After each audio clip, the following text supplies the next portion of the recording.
It's time for Side Scrollers with me, Stuttering Craig. You decide when you lose, not other people. And Blabs. I like pickles. And co-hosted by our friends from around the internet. If you like common sense, hit that thumbs up button and, of course, the subscribe button. And join us Monday through Friday live at 11 a.m. Central Time. And now, broadcasting from our homes, it's time for the #1 gaming and entertainment podcast on God's green earth. It's time for Side Scrollers. 5, 4, 3, 2, 1. Oh, welcome on out to Side Scrollers on YouTube.com and Rebel.com and SideScrollers.vocals.com. What's going on, everybody?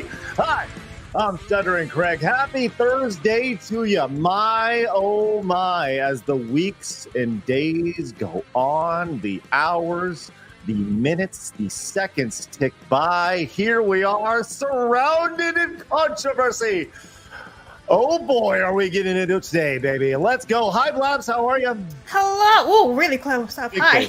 Big Blabs. Do you remember when we had it like that, like last year, and my camera was minging and it kept making my head really, really big? Nope. You don't remember? It was like Big Head Blabs, and we made a whole meme about it. And you kept making my head bigger and bigger and bigger on social media. Yeah, there she is right there. Big old big head Blabs right there. I actually have a really small head. It's hard to wear hats. Fun fact. All right. The more you know right off the bat, which is great. Oh my God. Man, we got a good one today. I am beyond excited to have a great panel of friends with us. Back today, joining us again, our friends from Melee Games, as we didn't get a chance to talk to James and Kay about things on Monday when they were with us. Instead, we did the deep dive into the Gamergate stuff with Dev, and I'm not even going to get into all the bullshit that's happening with you guys on X. But with that said, we got you guys back to talk about the insanity that's going on with Running with Scissors with you guys. We're going to talk about that. Well, first off, how are you? Oh my God, I am. Okay, you go first. I'm first. Just saying, I'm pumped. I'm charged up. I'm man. pumped even harder. Okay, I am so pumped. Who's you wouldn't pumping even harder? believe. And as a Midway fan, I love Big Head Blabs. Can we get some Midway love back? Yes. How about that? Blabs is too young. She doesn't even know Midway games, but that's fine. Big head mode, man. I need. You know what? I need the sound effect for "He's on Fire." You know, Yes. to go with all those sound effects. He's on fire. I'll get Tim Kitzrow to do that. Please. I'm gonna write that down right now in my notes. So look, glad you guys are back. We got a lot going on. Obviously, we're deep into the Sweet Baby Inc. Kotaku nonsense that's going on. But I'll tell you who's not nonsense. Our other guest today, our buddy from World Class Bullshitters. Jeff. Oh, look at that. Oh, Hey, what's up, guys? He's like, Sorry, I was having some Mid-sip. coffee. The mid-sip intro. It's good. It's good. How Hey. are you? I'm doing well, thanks. You're talking about a big show and a lot of energy, so I was making sure I caffeinated up. But thanks for having me back. Love the show. Craig Blabs, great to see you guys again. James K, great to meet you guys too. And folks, this is gonna be a fun show. So I'm not gonna take up any more time. Let's get going. Yeah, we got lots to talk about. In addition, Kabrutus will be joining us as well. Kabrutus, the founder of the Sweet Baby Inc. Detected Steam group. He's going to break some news with us today to go along with stuff. So gather round, get the word out there, share the show, do us a favor, retweet it over on X and let people know what's happening today because we are dropping some fucking bombs today. We got a lot to talk about. And I'll tell you what, let me just say this before we get into everything. I am not a journalist. But if you want me to be, I'll be the best fucking gaming journalist on the internet. All right, I'm gonna tell you that right now. You're gonna force me to dust off the old journalist pen and go fucking hard. And you guys are forcing that hand, and it's gonna happen. So I'll tell you right now, we're gonna go and we're gonna go hard today. I love everything about it. So in other words, sometimes you gotta slap a bitch. Sometimes you just gotta slap a bitch. That's ethics, Blab. Sometimes you gotta ethically slap a bitch. It makes sense. What was that? Sorry. I don't know. Oh my Nothing God. happened, Craig. What? It looks Nothing like happened. it looks like he just hit a nuke or something. Blabs, watch out. There's a nuke outside your window. Me? Did I go away? I don't even know No, what's going on. I thought you pressed a button. It but looked like sound you were. came. Oh, there There it is. you go. That's the only one I really want to use right there. I got this one as well. Wow. Wow, that's That great. clip is just like the most hilarious thing ever. I've watched it so many times. It's Just awesome. that whole thing with her. Link me. I don't even know what it is. Oh, I will link you later, brother. Thank you. Trust me. For sure. Hey, before we get into everything, I'd like to remind everybody we are live over at rumble.com/side scrollers. Join us over at Rumble if you like the common sense. There will be a day, and I'm telling you right now, there will be a day where YouTube says, you are not welcome on our platform anymore. So it's important that you find us on other platforms like Rumble at rumble.com/side scrollers. You can also hit the follow button over at X and find out who's going to be on the show. You could have found out that Melee Games and Jeff and the Kabrutus was going to be on the show if you just hit the follow button over there at Side Scroller Pod. Also, we have an Instagram account, don't we, Blabs? We do. So follow us there for some memes and videos and whatnot. Now I'm going to ask myself that all of next week. We'll get to next week in just a second. We also have a Kick account if you want to watch us over on Kick. It's pretty good over there on Kick when they're not like, they're still figuring things out. We also have a Spotify version of the show. If you want to listen to us on a day-to-day basis, you can just download us, take us on along with your Walkman or your CD player. You can burn us on a CD if you want. I'm old. But the place I really want you to go is sidescrollers.locals.com and find us over there. If 10 of you would open a tab right now, join us over there. We're trying to grow that slowly. It's free to join. If you want to support, go ahead. We love it, but it's free to join over there. We're going to be trying to posting at least one thing a week every day, every week that you can't find over on YouTube, that YouTube won't allow us to post for copyright reasons or whatever. So with that said, guys, a big milestone was passed just this morning, as we have flown past 69,000 subscribers this morning. How great is that? Currently sitting at 69,048 subscribers. Thank you guys very much. It's your first time tuning in. That's great. Hit the subscribe button. Come join us in this common sense space. Do us a favor, hit the thumbs up button. A lot of you guys tuning in right now, we have a goal every single show, 500 likes. Let's hit it. Always our goal. 25 memberships as well. Can we hit it today? You're damn right we can. 25 memberships. Let's effing go. Also, I want to remind you guys that we have currently only 46 shirts left of our brand new High Life shirt. Go pick it up right now. The link is in the description. The Side Scrollers High Life shirt. We're doing one shirt every month, and they're going to be limited edition. And when they're gone, they're gone. A limited print of them. Go pick them up right now. Link in the description. I'll call you out, like Josh and ALyssa, who picked one up earlier today. Really appreciate that, guys. Once again, only 46 of those left. The Side Scrollers High Life shirts available only this month in March. Also, want to remind you guys, this weekend, coming up on Saturday, we will have an interview that'll be premiering at noon o'clock Central Standard Time. Where my interview with Maven, former WWE superstar and winner of WWF Tough Enough, Maven. It's an awesome interview. It's about 45 minutes long. We go into all sorts of good stuff, not just wrestling. So make sure you guys tune in for that this weekend for a little bit of weekend viewing. Cool. But really, what you absolutely need to know about is that I will not be here next week, and it's going to be Blabs week. Let's go all next week. Hyped. Let's go. Look at that. Look at that. Will we survive? I guess we'll find out. No. We will. You'll do amazing, Blabs. We all know it. It's going to be great. So we'll see how that goes. We'll see how many times she messes up the intro and messes up. I have a first aid document. You do. Absolutely. And also, we do want to wish our boy Adam Krigler a very happy birthday today. Adam, we miss you, buddy. We look forward to having you back on the show after you're done dealing and learning your foreign language. Come on back, buddy. We will see you soon. Happy birthday, Adam. Yeah.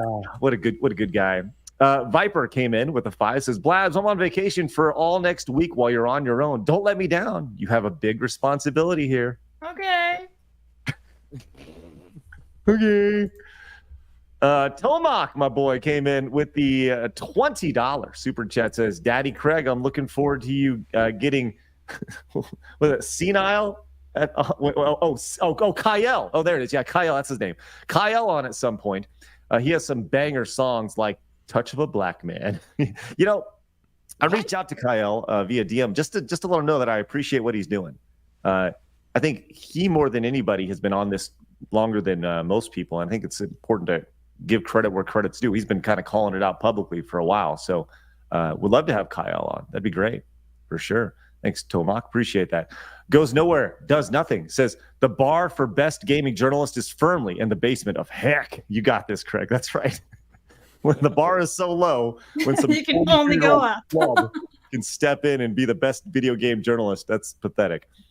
Extra Zero says, don't get Jim Jam too excited. He might respond with a backwards tuna sub. That's right, James. I'm bringing the lore here. We're bussing Newts Extra. Thank you so much. There's a lot of lore over on our channel, and if you want to bust Newts, then yes, we have a lot going on. Craig, hi. I love lore, and on top of that, we actually did add a new emote to the channel, which will only be used when developers are in play. So, just letting you know, that's we have a new bomber head just sitting there. So whenever the developer's clip is played, I expect to see all of those. It's too funny. It kind of looks like a potato.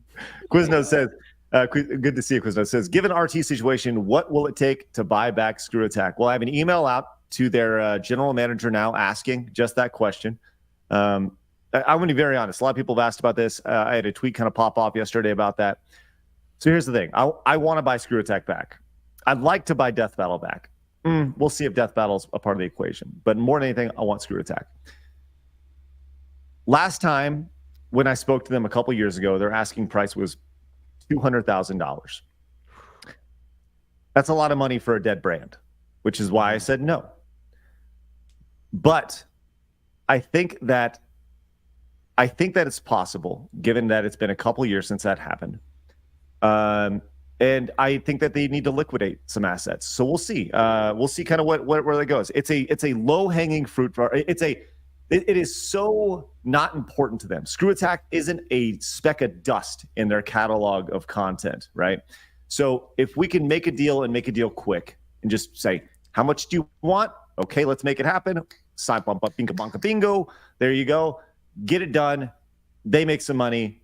Everybody's happy. That'd be the best case scenario. But yeah, they're asking for $200K last time. So we'll see kind of what happens with that. And somebody was asked, like, if you get Screw Attack back, what will happen to side scrollers? Absolutely nothing. My focus will be on side scrollers 100%. Screw Attack will just be a catalog of the older content. I have no intentions of rebooting it. If I'm able to get it back, I have all the intentions of making the content available to everybody forever. That's the biggest thing. Com says, I need the background on Craig's restroom sign. How long has it been there? Com, it's been there for several months. The background is that is from a place I used to work called GameWorks, and when it closed, I took the sign. that is the background of it. Al came in with the 10, says, just want to give you guys a shout quickly because one of my favorite channels, quickly become one of my favorite channels, always interesting, and it's never the same thing every day. 5 days a week. I appreciate y'all. Check in Melee too. Thanks, Al. Appreciate you, man. Really appreciate it. We're doing our best. And COD says, now this is going to be a spicy one. Speaking of COD, we're going to get into COD. This guy in particular, I spoke with him yesterday. COD in the chat, this person was one of the people that the Kotaku journalist spoke with yesterday. And I have the direct correspondence that they had. And there's a reason why the Kotaku article didn't include him in it. And I have all that information. We're going to get to that very shortly. COD, great to see you. Thank you so much. AXS Prime says, here's 5 bones. I work third and need to get to sleep. I'll catch you nerds later. Here's hoping Craig can get Screw Attack name back. Thanks, Prime. Appreciate you, buddy. Hell yeah. Have a good shift, buddy. The Worthy One says, you want to know what's ironic? Crooked journalists and DEI douchebags are bringing all types of people together, like this panel, for example. That's right. Thanks, Worthy One. And Churtlebog says, why haven't you had It's a Gundam on? It's a good question. He's usually asleep when the show's happening. That's why. I literally was like, hey, man, you want to come on? He literally laughed and said, I'll be asleep.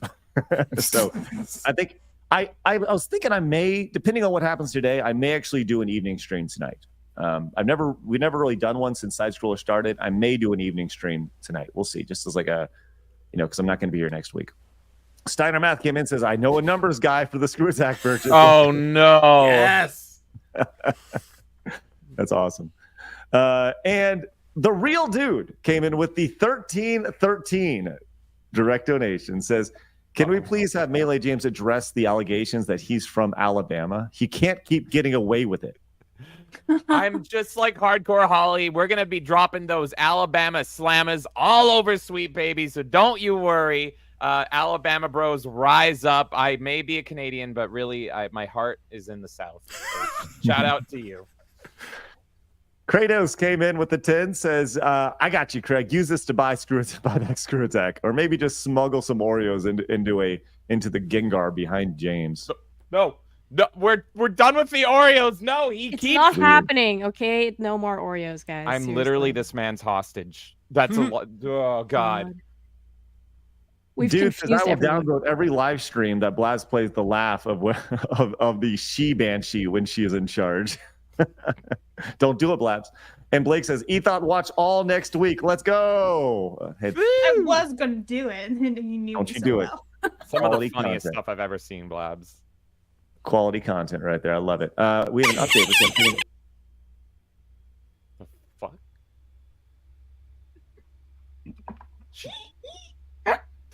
Craig, you're gonna hear that for a week while you're on while you're out of the show here. How do you feel about like that? I'm gonna hack into Craig's phone and make that my text tone for him. So anytime I text him, his phone goes. And you just keep hitting A send, A send, A send. Are you having good time off, Craig? You're a horrible person, Blabs. Yeah. I miss GameWorks. Thanks, Seth. Appreciate it. Me too.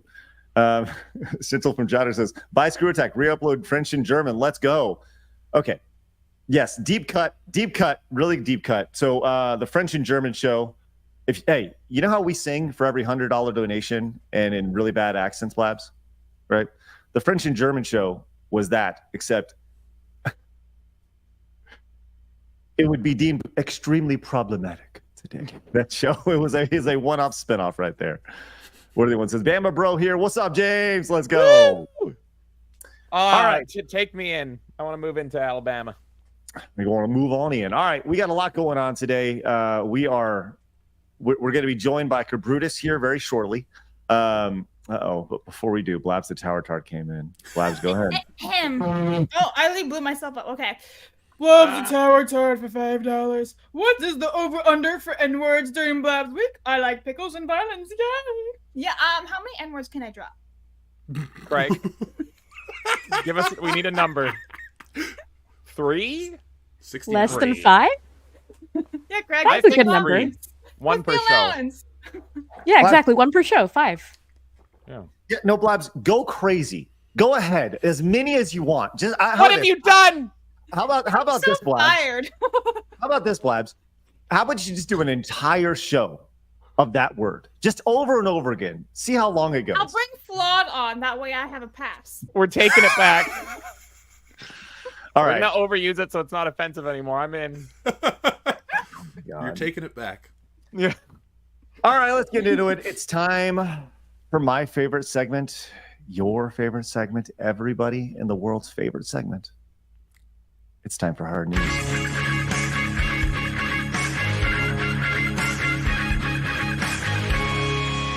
Hard News. All right, here we go. Ready to rock with our new video intro. Thank you guys very much for that. That's outstanding. Labs wanted to start off today. We've been talking a lot about this Sweet Baby stuff, and we will continue to do that today.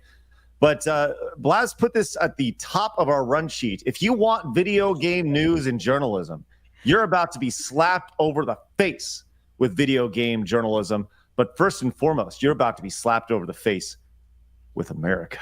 I don't know why. Why are we showing this, Blaz? Because it's awesome. All right, here we Get go. up your patriotism. Yeah. We got this eagle flying over here. Look at him. So majestic. Man with a fish. Eagle. This, by the way, this represents us, right? Mhm. This represents the story that's going on right now. Here we are. God, I hope this doesn't end badly. Yeah! Damn, how American is that? Whoa! Freedom! What a great That's start awesome. to the show. That's right, man. Can I get some salutes in the chat, please, for Blabs and her patriotism? Way to go. The fuck are we doing on the show? It's ridiculous. It's a great show! All You know, right. we didn't even play the thing that you asked me to do. What's that? What number are we thinking of? 69, dudes! Whoa! There you go. I didn't know you got it so quick. 69. It's good. All right, let's go to some real gaming news, some real patriotism here. As the Xbox partner preview happened a couple days ago, and we didn't get a chance to talk about this, so we're going to talk about this now. Once again, we're getting into Sweet Baby here in a second and all the other stuff, so just hang with us.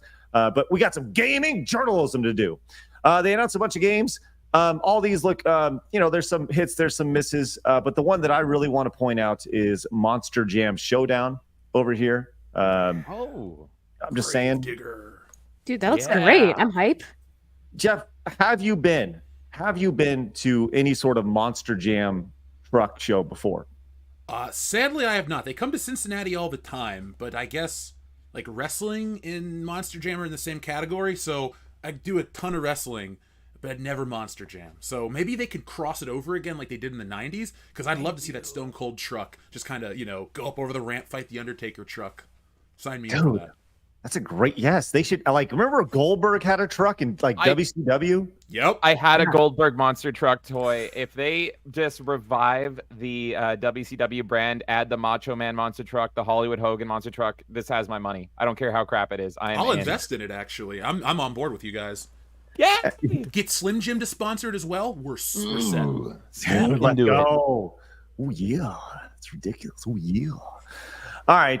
So, anyways, there's a bunch of games that were announced. That's fun, and it's always fun to see kind of what happens. As which games are wildly successful, which games kind of peter off. We have a Roblox game with Chucky in it. All right. Yeah, that's super weird. Like, I'm a big Chucky fan, but I've noticed they've been pimping out the IP lately. Like, there's a ton of Chucky DLC across various games, Dead by Daylight, Pinball M. So he's popping up everywhere. This Chucky DLC looks pretty rough, in my opinion. I would stick to Dead by Daylight for any Chucky fans out there. But I wonder if it has to do with the two different people that hold the rights to Chucky, because there's the TV Chucky that's like based on the movie stuff, and that movie Chucky. They're actually two separate things now, because there's a Don Mancini owns the other one and has more say in it. This is how all slasher villains go, right? This is why we haven't seen a Friday the 13th movie in like 10 plus years. It's just, do we really need another one though? No, the originals are great, so we don't need more. I'm a horror guy. They're awesome for all the wrong reasons. Check out Never Hike Alone, by the way, Friday the 13th fan movie, which is fucking awesome. I will check it out. Notice the games here. We have 14 games here. Right now, 5 of them are listed as Game Pass games. I would say next year, this number will be, if they announce 14 games, I would say that number would be closer to like 7 or 8 on Game Pass. And the year following that, it'll be 10. And the year following that, it'll be 14. That's my guess as far as what Xbox is looking to do with Game Pass. But that's just a theory. And how much is Game Pass going to cost at that point, too? That's the other thing. They're going to do the What's it up Netflix to thing where they now? increase every few dollars. Good question. I mean, I'm Canadian, so I'm spending like $1 million, but I spend like $20 a month on Game Pass. That's my problem with Game Pass, though. I've had it. I bought a Series X on launch day, and I got Game Pass and everything to go with it. I moved about a year ago from California back. I still haven't hooked up my Xbox, and I keep paying for Game Pass. So I think I've given Microsoft like, what, $200, $300 for nothing? That's what they want.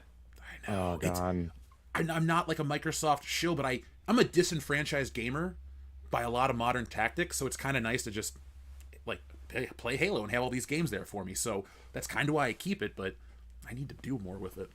Yeah, Nerdy Neo says $10 for basic, $17 for ultimate. So that's crazy money Microsoft's getting every month. Yeah. Joining us now, the legend who has been thrust into the spotlight. Listen, look at this guy right there. There he is, Kabrutus of the Steam community Sweet Baby Ink detected. Kabrutus, how are you, buddy? Yeah, hello guys. Yeah, I'm fine. Just a little bit tired, bro. I mean, it's so much stuff happening at the same time. Like, really much stuff. Like, lots of people trying to reach me out. I'm really not used to this, but I'm trying my best. I'm holding up. Well, we got you, buddy. We're gonna lift you up. We're gonna put you on our shoulders, and we're gonna champion you. We're gonna make sure you continue to fight, which is good. Which I know you have some news to break. We'll get to that in a little bit, okay? Once we get to the Sweet Baby stuff, okay? Which will be good. Fat Steven came in with the $5 Rumble rant. Says, "Hey Jeff, inside strollers, let's go, Fat Steven." I know that guy. He's awesome. Hey, is he fat? I don't know. He calls himself fat. He used to be Fat Steven Seagal, but now he streams and does his own stuff just as Fat Steven. So I haven't met you yet, man. I met other listeners recently, but not you. Let's hang out soon. Is his name Steven? I hope. I mean, we need the lore dump. I have a listener who claims to be a doctor, and then I met him, and he actually was a doctor. So I'd like to believe that Steven is actually Steven. Nice. Nobody lies on the internet, Craig. No, nobody. That's right. Certainly not journalists. The Rand Man came in with a 2 with a bunch of N-words, which I will not be reading. Well, thank you, Rand Man. Appreciate that. It's for Blabs And, next week. Fat Steven Seagal came in with a $5 Rumble rant. Says, "Same dude, Jeff." I know. I literally just said it. You used to be Fat Steven Seagal. Now you're Fat Steven. But we're glad you're here no matter what, man. You keep John on Kanji Steven. came in. Says, "You ready for Dragon Quest 12, Kabrutus?" Then right I am, man. I mean, I love Dragon Quest. I absolutely love. And you guys were just talking about Game Pass, right? I've met Dragon Quest on Game Pass when they add Dragon Quest 11. And bro, I became a fan of the franchise and even a fan of JRPGs in general. Look at this. Look at this. I got this Nice. Look at that. badass little. Yeah, I mean, I really like this game. If you go to my PSN, I have like 100+ hours played on Dragon Quest 3 just to get all trophies and in all Japanese language. So it took me a lot of time, you know. Yeah, I love the game. I love the franchise. Awesome. Good stuff. All right, let's move on. Let's get into a little bit of drama with some folks we have on the show here. But first, I want to remind everybody that Lieutenant Silver says, "Need Jeff to be upped a few dog biscuits." Let's see if there's anything I can do on my end. I have been messing with it all morning. I'm at maximum on StreamYard. So hopefully this helps. Yeah, well, let's keep popping you up. Maybe on the internal volume of your computer or PC, potentially. We'll see. I could just speak up if that would help. I just don't want to blow anybody's eardrums out. No, you could definitely speak up for sure. Okay, then I'll speak up. How's that? Perfect. Yell with us, Jeff. Yell with us. Don't get me started, man, because I won't stop.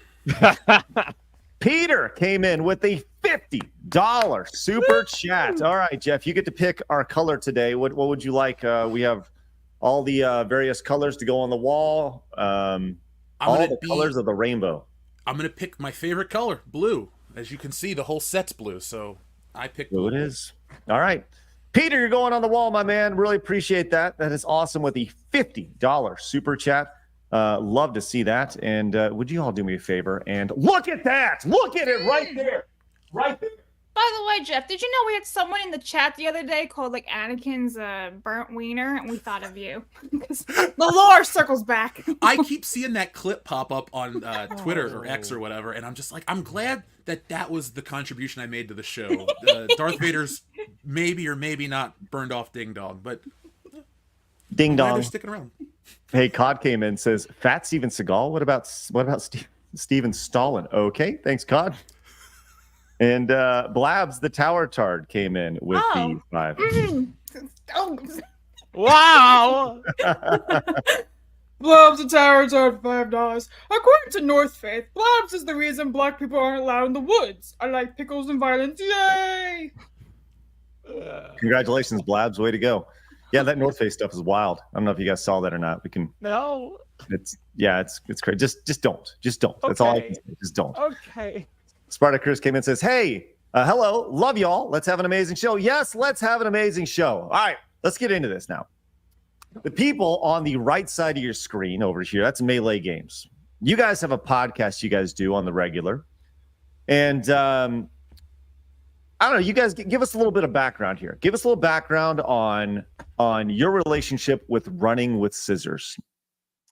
Yeah, would love to. So, folks that don't know, Running with Scissors, they are most well known for making the Postal games. If you know anything about Running with Scissors, you see them up on their screen there. They have always been known as like they're the edgiest gaming company ever. They make the most offensive games. You would never expect them to go, morally, social justice, anything like that. Postal 2 back in the day was banned in several countries for things I can't even repeat on this show. They made fun of everybody, the Taliban, Christians, gay people, trans people, straight people, everybody.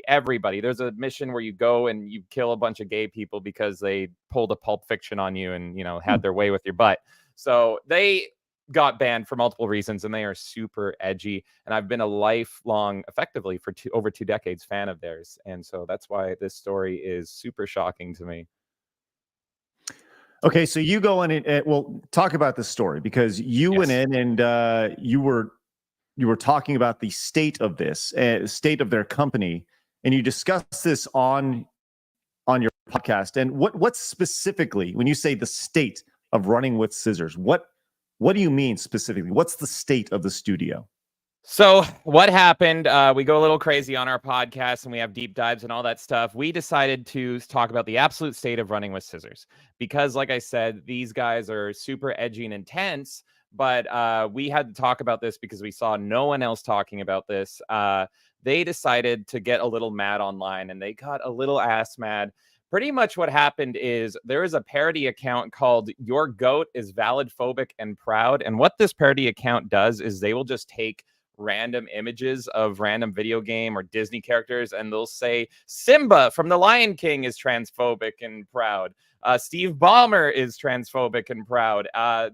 Aladdin is transphobic and proud. That's what they do. So it eventually came up. Everyone just has a laugh and they move on. But they did Postal Dude from Postal 2 is transphobic and proud. And we were all like, yeah, okay, that's the first one that actually makes sense. There it is. But of all companies to respond, Running with Scissors responds and says he is definitely not transphobic, lol. So that made all of us fans, because I've been following them for a long time, be like, really? Postal Dude of all people? No, this one does make sense. Then he kept doubling down, tripling down, quadrupling down. This is a community manager for Running with Scissors, and it just kept blowing up. So then what happened was it wasn't enough for him to just go into the replies on the main account where people just want to hear about Postal games.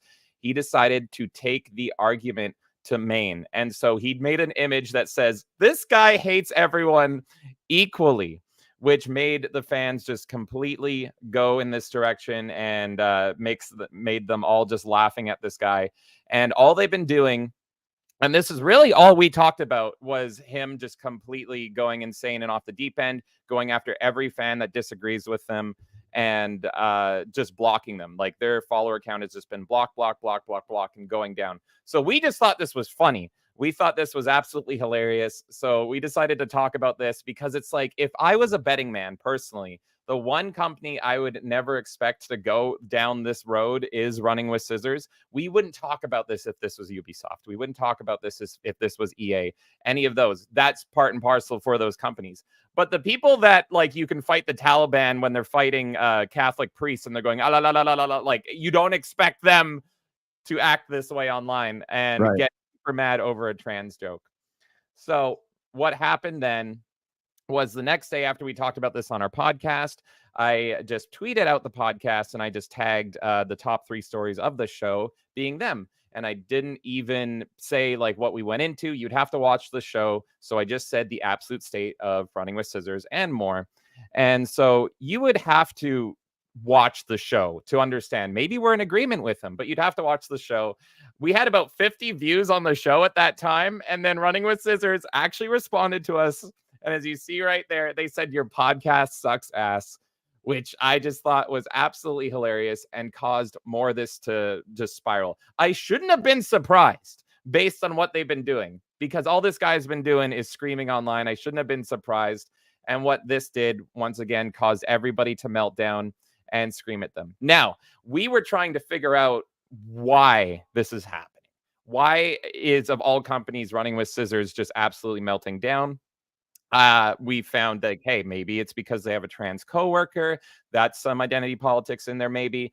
But on the description of the community manager, and I apologize for the language, but it's hard when you're talking about Postal. But the community manager, it said on the website says he loves the cock. And it's like, oh, okay, so he's gay. So maybe that plays a part of it. But then he decided to go all over our Twitter and be like, I'm not gay. How dare you say I'm gay? And then I was like, is this false advertising? What's going on, big guy? So he was acting like, actually, you guys got this wrong. But yeah, it was just amazing. And it was a complete and total meltdown. And it turned out our podcast had one dislike. We can guess who that was from. So it's the dude. Yeah. And so it kept going. And I'm just speeding along here for the interest of time. But it was just a constant back and forth. That late night, Friday night, now, mind you, this is like office hours and everything. Late Friday night at like 2 a.m., I noticed we finally got blocked. They were blocking everybody in our mentions, but they weren't blocking us, probably because they didn't want the heat of it. But then they block us. And so we're like, okay, that's funny. You were trying to avoid any more heat. But then you go into their Discord, and we got alerted to this via Mac Beef in our Discord. Turns out if you were defending us at all, he was then once again screaming and crying and saying stuff like, let me guess, you're a fan of this fat bitch and this inbred cunts podcast, and posting pictures of Kay. Now, that's some really like harsh language. Yeah, and this is a Discord where people are wanting to know about Postal, and they have no context to us. We're under 1,000 subscribers. I think we were under 500 actually by the time this story was going on, and 3,000 people that just want to know about Postal, and he is screaming about us, and everyone's like, what's going on? Are you going to fix your game because it's kind of shit right now? So he proceeded to say that we were harassing him, even though he's a 72,000 follower account and we're about 1,000.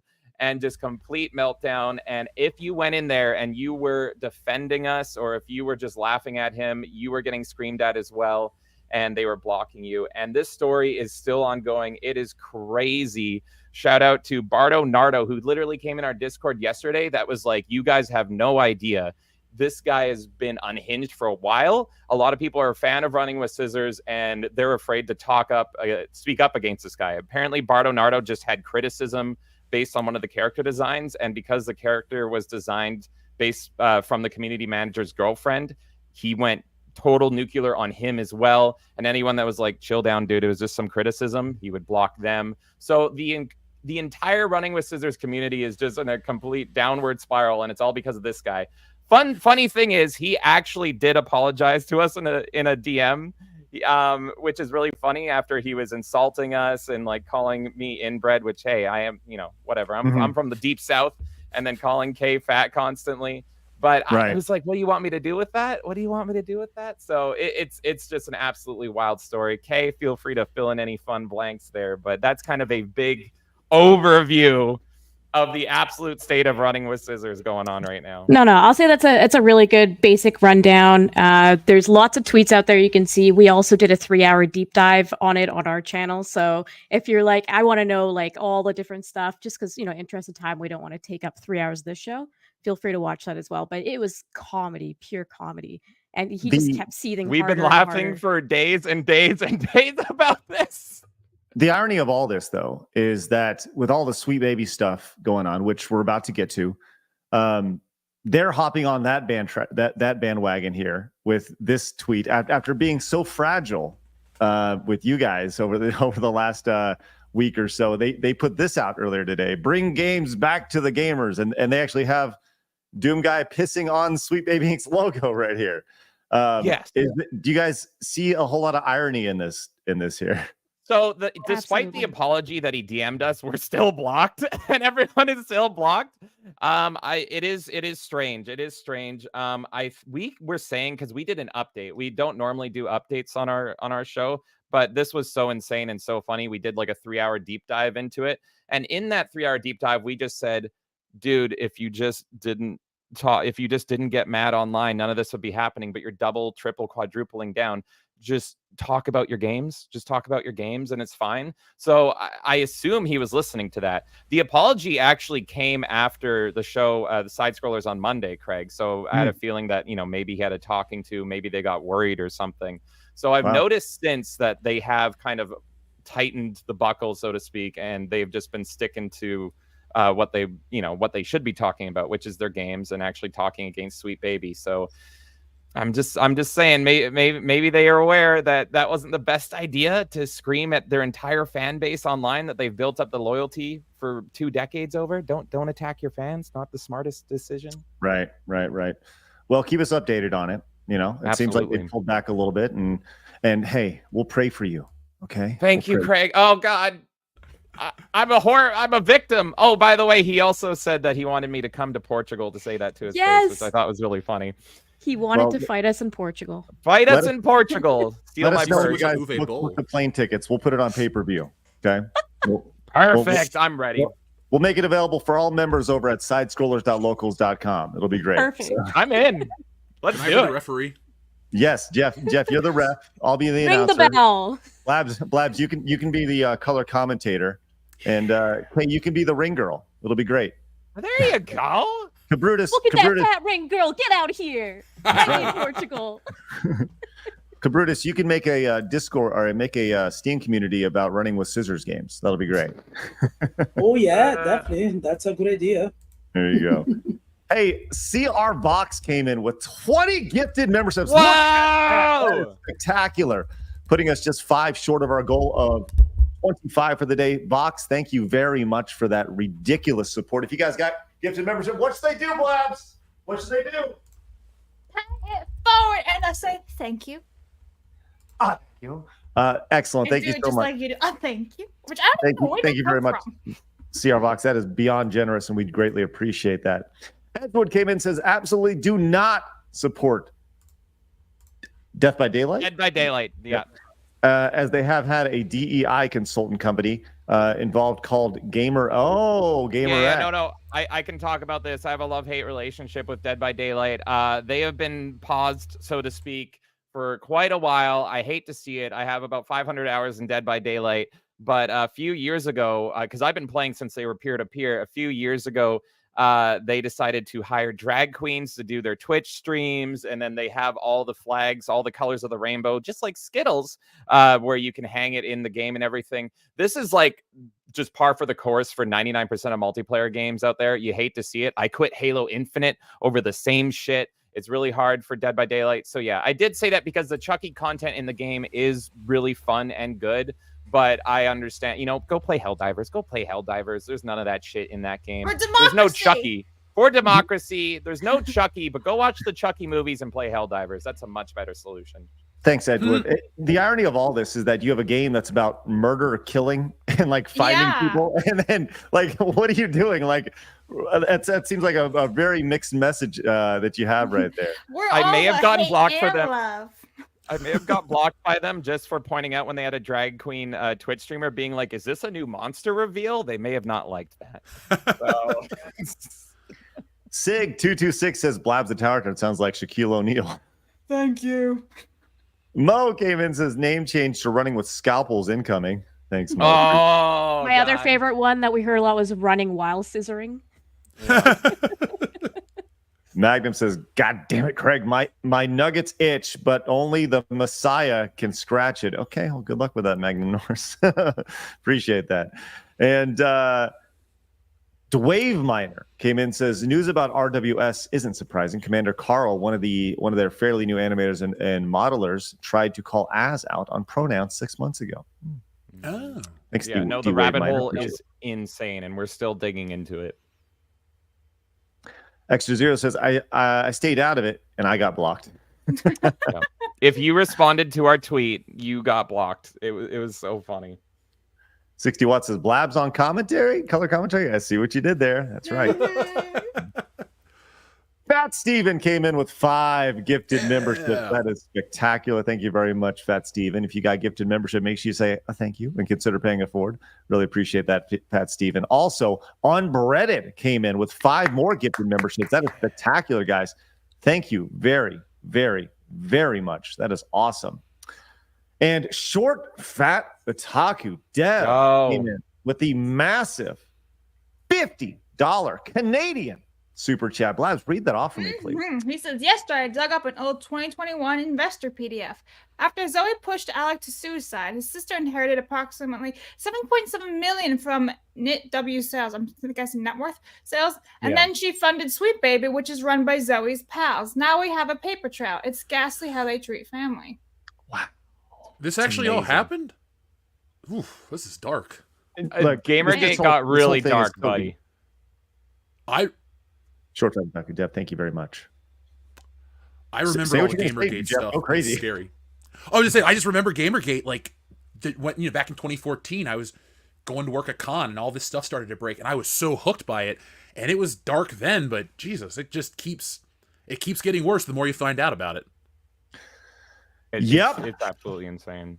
And it was the funniest of times, and it was the darkest of times. And yeah, there was so many lore dumps you could go on. Like even the great deep dive that Short Fat Kotaku did. It's just like there's an expanded universe to that. It's so funny. All right, man. Retromeister came in with the 20. Says, with all this talk about getting Screw Attack back, what about Machinima? That deserves to be preserved in the case of internet history. If not, encourage new content. Also, I'll add myself to the Kabrutus Steam Discord soon. There you go, Retromeister. Thank you very much. One more. That's awesome. Retromeister. Thank you very much, buddy. Greatly appreciate that. And yeah, Machinima would be great to get back. I know somebody who is interested in Machinima. And Tomac says, attention all Helldivers, a call to defend Tyne Quan has been made. That is the Forge world. Our exosuits are being produced. Look for Brutus. He's ready, man. I'm from Buenos Aires, and I say kill them all. There we go. Hey, and guess what? Jordan picked up one of the limited edition awesome High Life t-shirts available right now in the description. Go pick one up right now. They're only available till they're gone, so go pick up one right now. Only available this month. The High Life shirts. Can you guys ship to Brazil? We ship everywhere. Oh my god! Yeah. Baby. All right, let's get into this stuff. We got a lot to talk about. A lot of people have been interested in the news with Sweet Baby stuff. And we do have a lot of information on this today. Let's start with you, Kabrutus. Kabrutus, we were talking last night, and you've talked about this a little bit on your stream, but I actually have. Are you okay if I share that image that you shared with me last night? Go for it, bro. This is that. I mean, that's why I sent it to you. Okay. So you received this last night. Yeah. How about you talk about this? Oh, okay. So you received this last night, and it says, we're reaching out with a large amount of unmoderated content with your Sweet Baby Inc. Detected Group's discussion hub that violates Steam's rules and guidelines. As a Steam user, you agree to abide by these rules, specifically in this case, the moderation of any group that you operate, Steam community groups.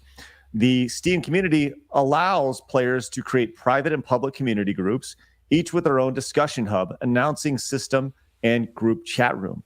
The creators and members of these groups are responsible for ensuring that they adhere to all the guidelines outlined above.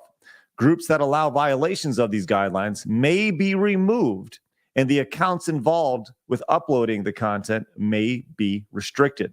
We want to make sure that that reported content in your group is moderated and that the content adheres to Steam's rules and guidelines linked above. Within the next 24 hours, please acknowledge this ticket and your group's commitment to ensuring that these discussions are moderated.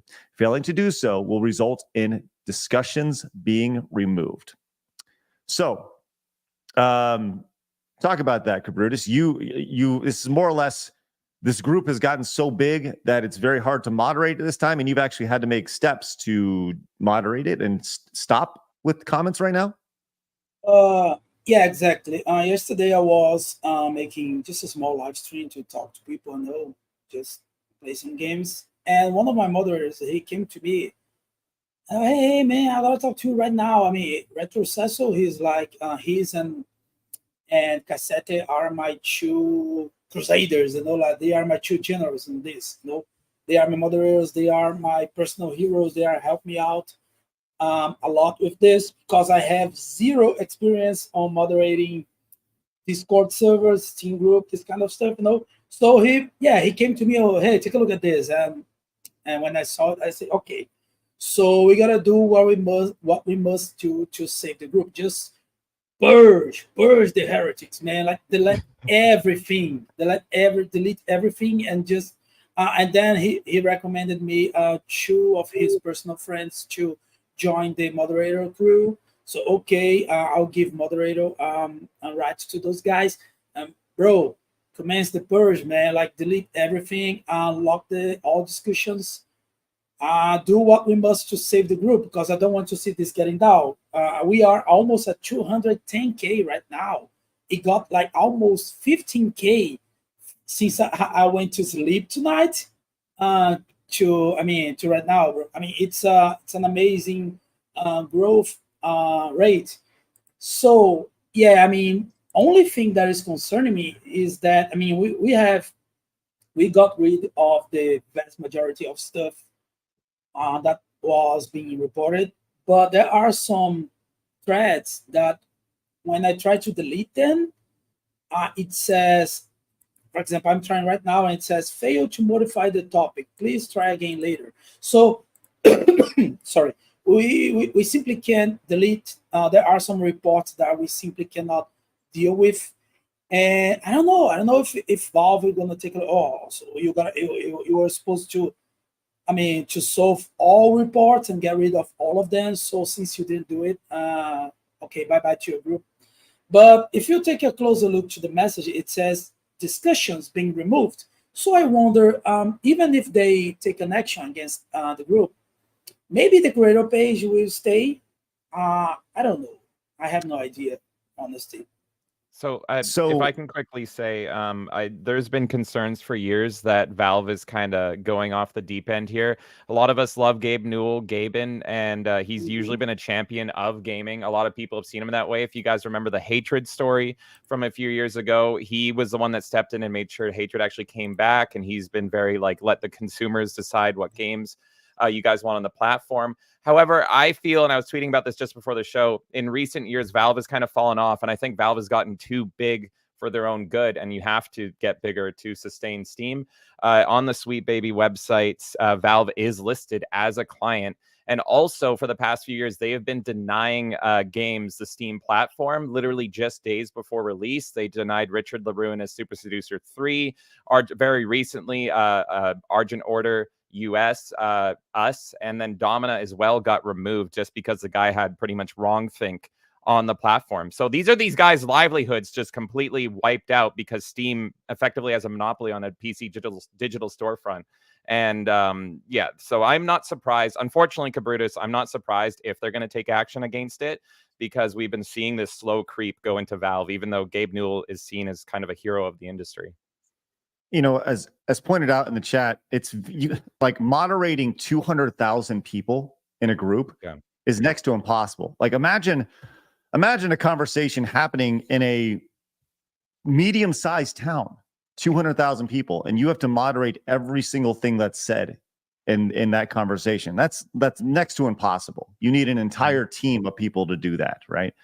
And you know, obviously every platform has their rules, but are you worried that that you may not be able to adhere to those rules because this group has grown so fast, Kabrutus, that you think that they may potentially take it down, or would you rather just not just turn off the discussion and find an alternative?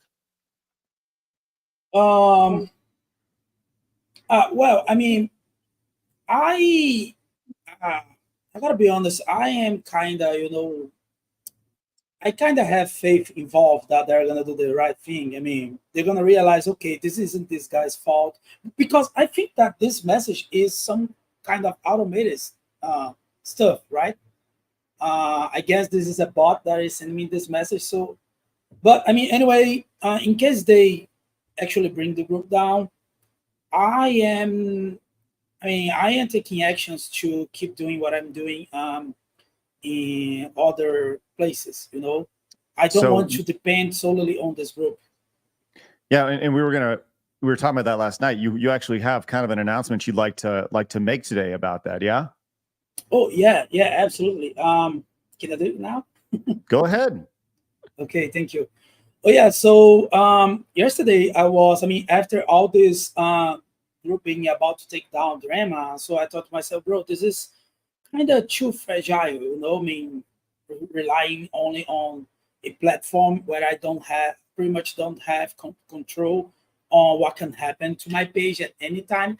So this is why I spent pretty much the whole night searching on how to get a website going. And I did it. If you guys go to deidetected.com right now, it doesn't have anything there, but it is going to be the domain. And yeah, the name is DEI because I'm planning on start talking about every single DEI consultant out there, not only SBI.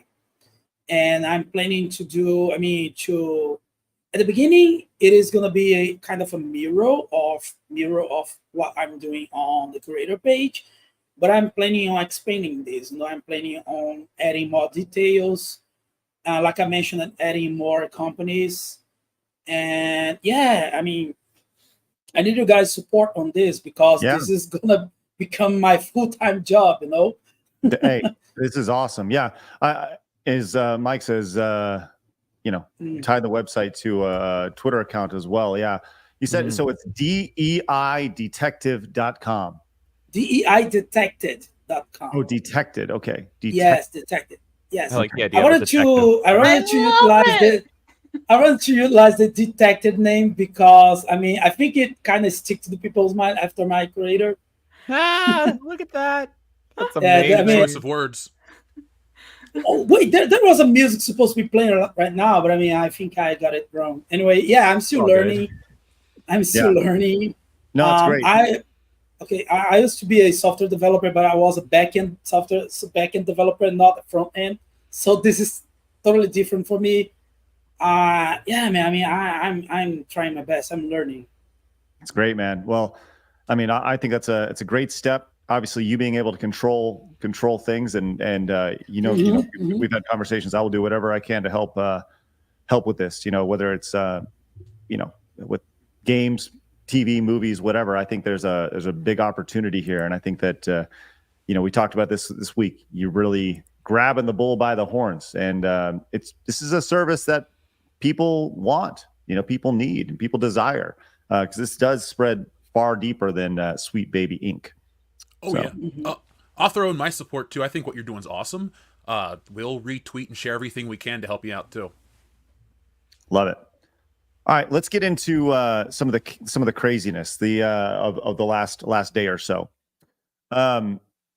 We have talked about this for the better part of 3 days. This has been going on for the better part of a week, right? I think it really kind of kicked off, Friday-ish, and it's been going on. We're now Thursday, and some people are saying, "Oh, just give it a week, give it 2 weeks, it'll go away. The heat will go away." I don't think so. I think this is going to be an ongoing story for a while, and Kotaku only stoked the flames yesterday as they released an article on their website that really got passed around, which, hey, they're doing their job, by ALyssa Mercante, I'm guessing is her name. Now, to be clear, I reached out to her to have her on the show. I emailed her directly last night, and I included this on my Twitter thread earlier today. I said I invited the writer of yesterday's Kotaku Sweet Baby Inc. article on today's show. Unfortunately, she declined. I followed up with additional questions. So here's what I emailed her, because I'm a big believer that if you're going to say something like, and here, if you're going to stoke the fires of the flame, you should probably be able to talk about it, right? So I said, "Alyssa, I'm sure you're in the middle of a firestorm right now, so I appreciate you taking the time to respond. I'd like to invite you on our daily live show, Side Scrollers, to talk about your article and those critical of Sweet Baby Inc., your work, and Kotaku. We'll be discussing it Thursday, and instead of talking about you, I'd much rather to be talking with you. As someone with a background in journalism, I'd expect the same invite. We're live at 11 a.m. Central Time, noon Eastern, and should have between 2,000 and 2,500 concurrent live viewers watching. Let me know if you're interested, Craig." And she responded with, "Pass." a one-word response, simply pass. I did follow up. with more questions, and we'll get to those in just a little bit. But let's actually talk about the article itself. The article itself we read yesterday, and in the article, the author says she spoke with 2 people from the Discord community, from the Sweet Baby Inc. Detected group, and she infiltrated this group. And in doing so, the article leaned heavily into only one of those people. And that one person was a 31-year-old person, a 31-year-old male, who is quoted primarily throughout the article. A 31-year-old member of the Discord. And we actually got a hold of the other person that was not featured, but asked about their thoughts, and tweeted about that as well. And one thing became very clear after seeing the Discord messages is that there's a reason why the author didn't include this person's thoughts in the article. It's because it's incredibly based and well thought out and doesn't fit the narrative that she's trying to portray. So I wanted to share some of these screens from the Discord conversation that they had, which we have here. Here's the conversation right here. It says, hi, thanks for reaching out. Can you share your name, age, job title, blur? And they do. I shared this on Twitter. So just wondering if you can tell me how you got involved and why you think Sweet Baby Inc. Detected is important. Also, maybe tell me some of your favorite games and why. Okay. And I mentioned COD in the chat. That is who this person is. This person was and is COD. COD came in with a couple super chats here. Says how, and I got these nice and big, so I'm gonna kind of read through these here. It says how I got involved. Well, I saw some of the YouTubers I subscribe to talk about the targeted harassment campaign those at Sweet Baby Inc. attempted on Twitter. So after someone who was merely just informing people on the games SBI made. Why do I think SBI is important? It's not important. If anything, it's actually damaging. They claim to be all about diversity and combating racism when they are ironically the most racist ones out there. The real importance, in my opinion, I can see SBI has is putting a light on why people need to stop paying mind to cry bullies. What happens when you hire based on the color of skin and not the content of character? It exposed the real colors of those who claim to be the most virtuous. And then he said, honestly, my favorite games are older games like Roller Coaster Tycoon, Blabs. Nice. So there we go. Back even before the Gamergate stuff. I mean, and they responded with, I mean, why do you think having the Discord/Steam page is important? Right. And they responded with, oh, my bad. Well, that's simple. It's mainly just to inform people of games SBI worked on and to help them make a choice. But its unintended consequences, and consequence also was to bring people together who want video games to go back to focusing on being entertainment and a form of escapism, not political pandering. We want to be able to play games that doesn't lecture us about how we're bigots. Then have game companies out there blaming us and attacking us as bigots for their product failing. Once again, none of this was in the article. Not a single quote from this was in the article. So well said, and it hits the nail right on the head, man. And it exposes those who cheer this garbage made like Suicide Squad for those for who they really are. Sweet Baby Inc. would not be in the situation had they not decided to launch a targeted harassment campaign against the guy. They thought it would win, but if anything, it turned against them. And she said, can you link me to the targeted harassment you're speaking of? Which, as a journalist here, you should know this before you go in. You should know the origins of this story here, right? Can you link me to the targeted harassment you're speaking of? Just want to make sure I have the right thing. Also, are you comfortable with me quoting you for this piece potentially? I mean, go ahead, just as long as you keep it to my username for some privacy. Absolutely. Give me a few minutes to find it. This is a real time conversation that they're having. So, And he follows up and says, I can find some links, that'll work. And then he provides links to various channels that COD watches. These are all them right here. Asmongold, It's a Gundam, Vera Dark, Kyle, Yellow Flash, Arch. No side scrollers though, COD. We're gonna work on What's that. going on, big guy? What's up with that? And he said, these are some of the channels, some of the well-known channels covering. Well, thank you. If you need a direct link, here's some coverage. So once again, COD is providing the proof that ALyssa Mercante has been asking for. And if you go back to the article, one of the things that is brought up in this article is the idea that there's no proof as to what they're talking about when she spoke to the 31-year-old guy. But COD here has provided tons of proof and will continue to provide proof right here as we go along of this campaign right here. I managed to find images of the tweets if you still need them. Once again, providing all sorts of proof of what you're talking about. I found them. Okie dokie. There we are. And this was kind of the most fascinating thing to me. As COD says, I'd love to read the article when it's ready. ALyssa says, journalist ethics will not allow me to share a story ahead of publication, but I will certainly let you know when it's live and where to find it. Thanks. And COD says, okay, that's what I meant. Yeah. But this is the most bullshit statement in the world. Journalistic ethics of all people. What's that? The journalistic ethics of all people. To mention journalistic ethics is just like baffling. It goes hand in hand with Kotaku, right? Yeah, exactly. That's why journalistic ethics. The same lady who says you can't be racist towards white people. Exactly. That's some real ethics. Oh, well, we're going to get to that in a minute, right? You know, there's journalistic ethics, and then there's moral ethics, right? But look, I've talked about this many times. I have a degree in journalism. I went to school for journalism. Blah blah blah blah blah.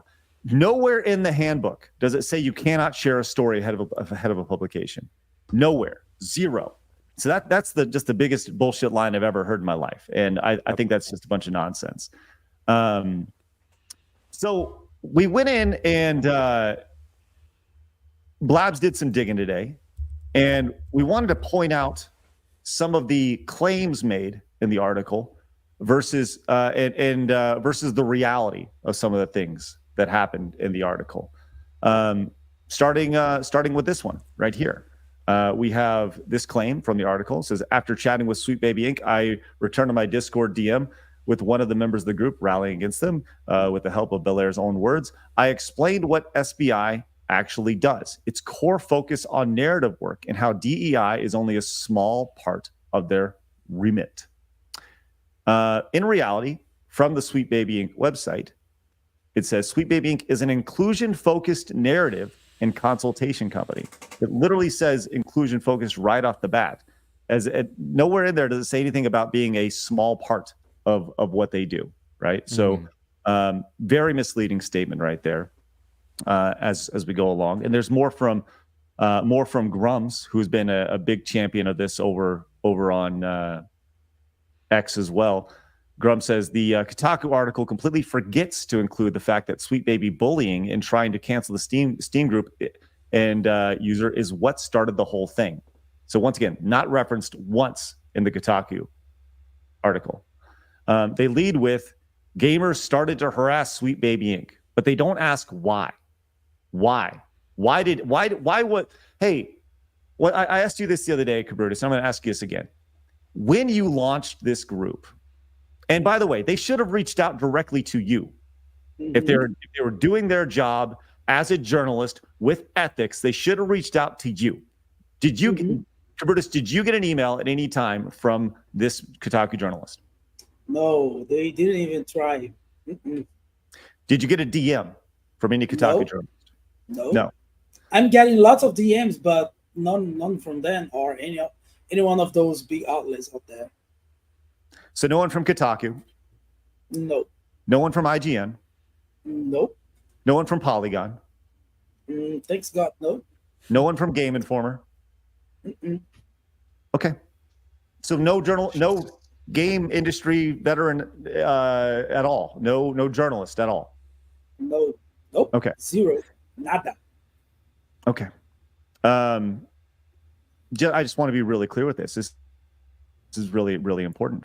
And to kind of continue with kind of the narrative that is being spun, that Kotaku is attempting to spin here, we go over to News Lobster, who gives us this.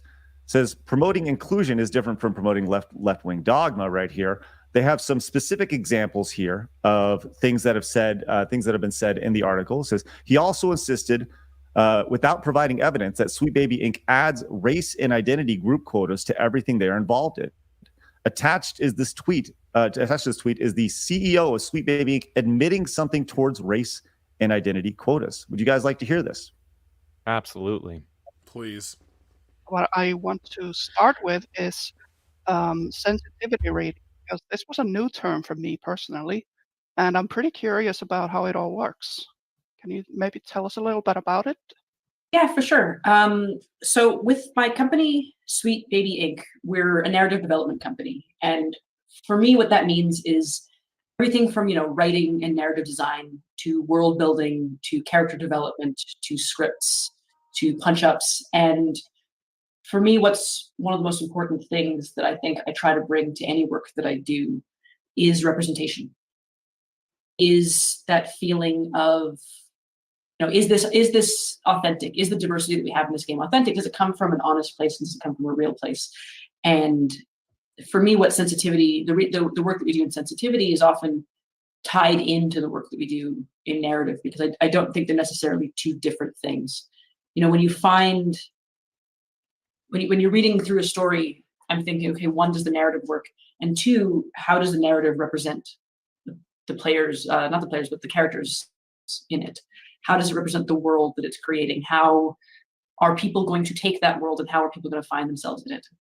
So sensitivity reading is looking for blind spots in the work. It's looking for things that could, rub people the wrong way, things that could be insensitive to a certain culture or a certain kind of person or a certain identity, and trying to not only mitigate that, but to craft the story in such a way that, we're not oppressing anybody, we're not being unkind to anyone, and we're representing folks in a positive, supportive, or engaging light. Muted Craig. Okay, so there's a lot there. James, you look like you're about to jump out your seat. But I'll tell you, Jeff, what are your thoughts on that as you hear that? The claim of Sweet Baby Inc., it's not their focus. But here's the CEO saying, well, it's pretty much our focus. This kind of stuff really bothers me, not because, because it tries to put a blanket opinion or view on other people. And I don't pull race cards for anything in life, but I only say it like this for a reason. I'm not white, and I don't care about any of this kind of stuff about reflecting me. And so listening to this woman talk, it's like it's a group of deranged people who keep trying to tell me how I should think and feel and what I should watch and buy. And I always roll my eyes at this stuff. And, you're trying to come up with phrases to cover your true intentions. I don't get it. Just be honest with your stupid intentions, let it burn, and let other people show you what people really care about. So I'm going to pull back for a second because I got a lot to say and I don't want to take the floor, but this kind of stuff really just irks at me because it's a fake problem that people try to make up and, take us further as a society when we've already been further. Like, if there's a mountaintop, we've been closer to it than we are now. It's because of crap like this that causes infighting and makes people hate each other. Like, skin color is so irrelevant to the characters in terms of what they are. Like, for me, if you look at my collection, 99% of these characters would be white. I don't care. I still identify with them. It's a maddening thing to me.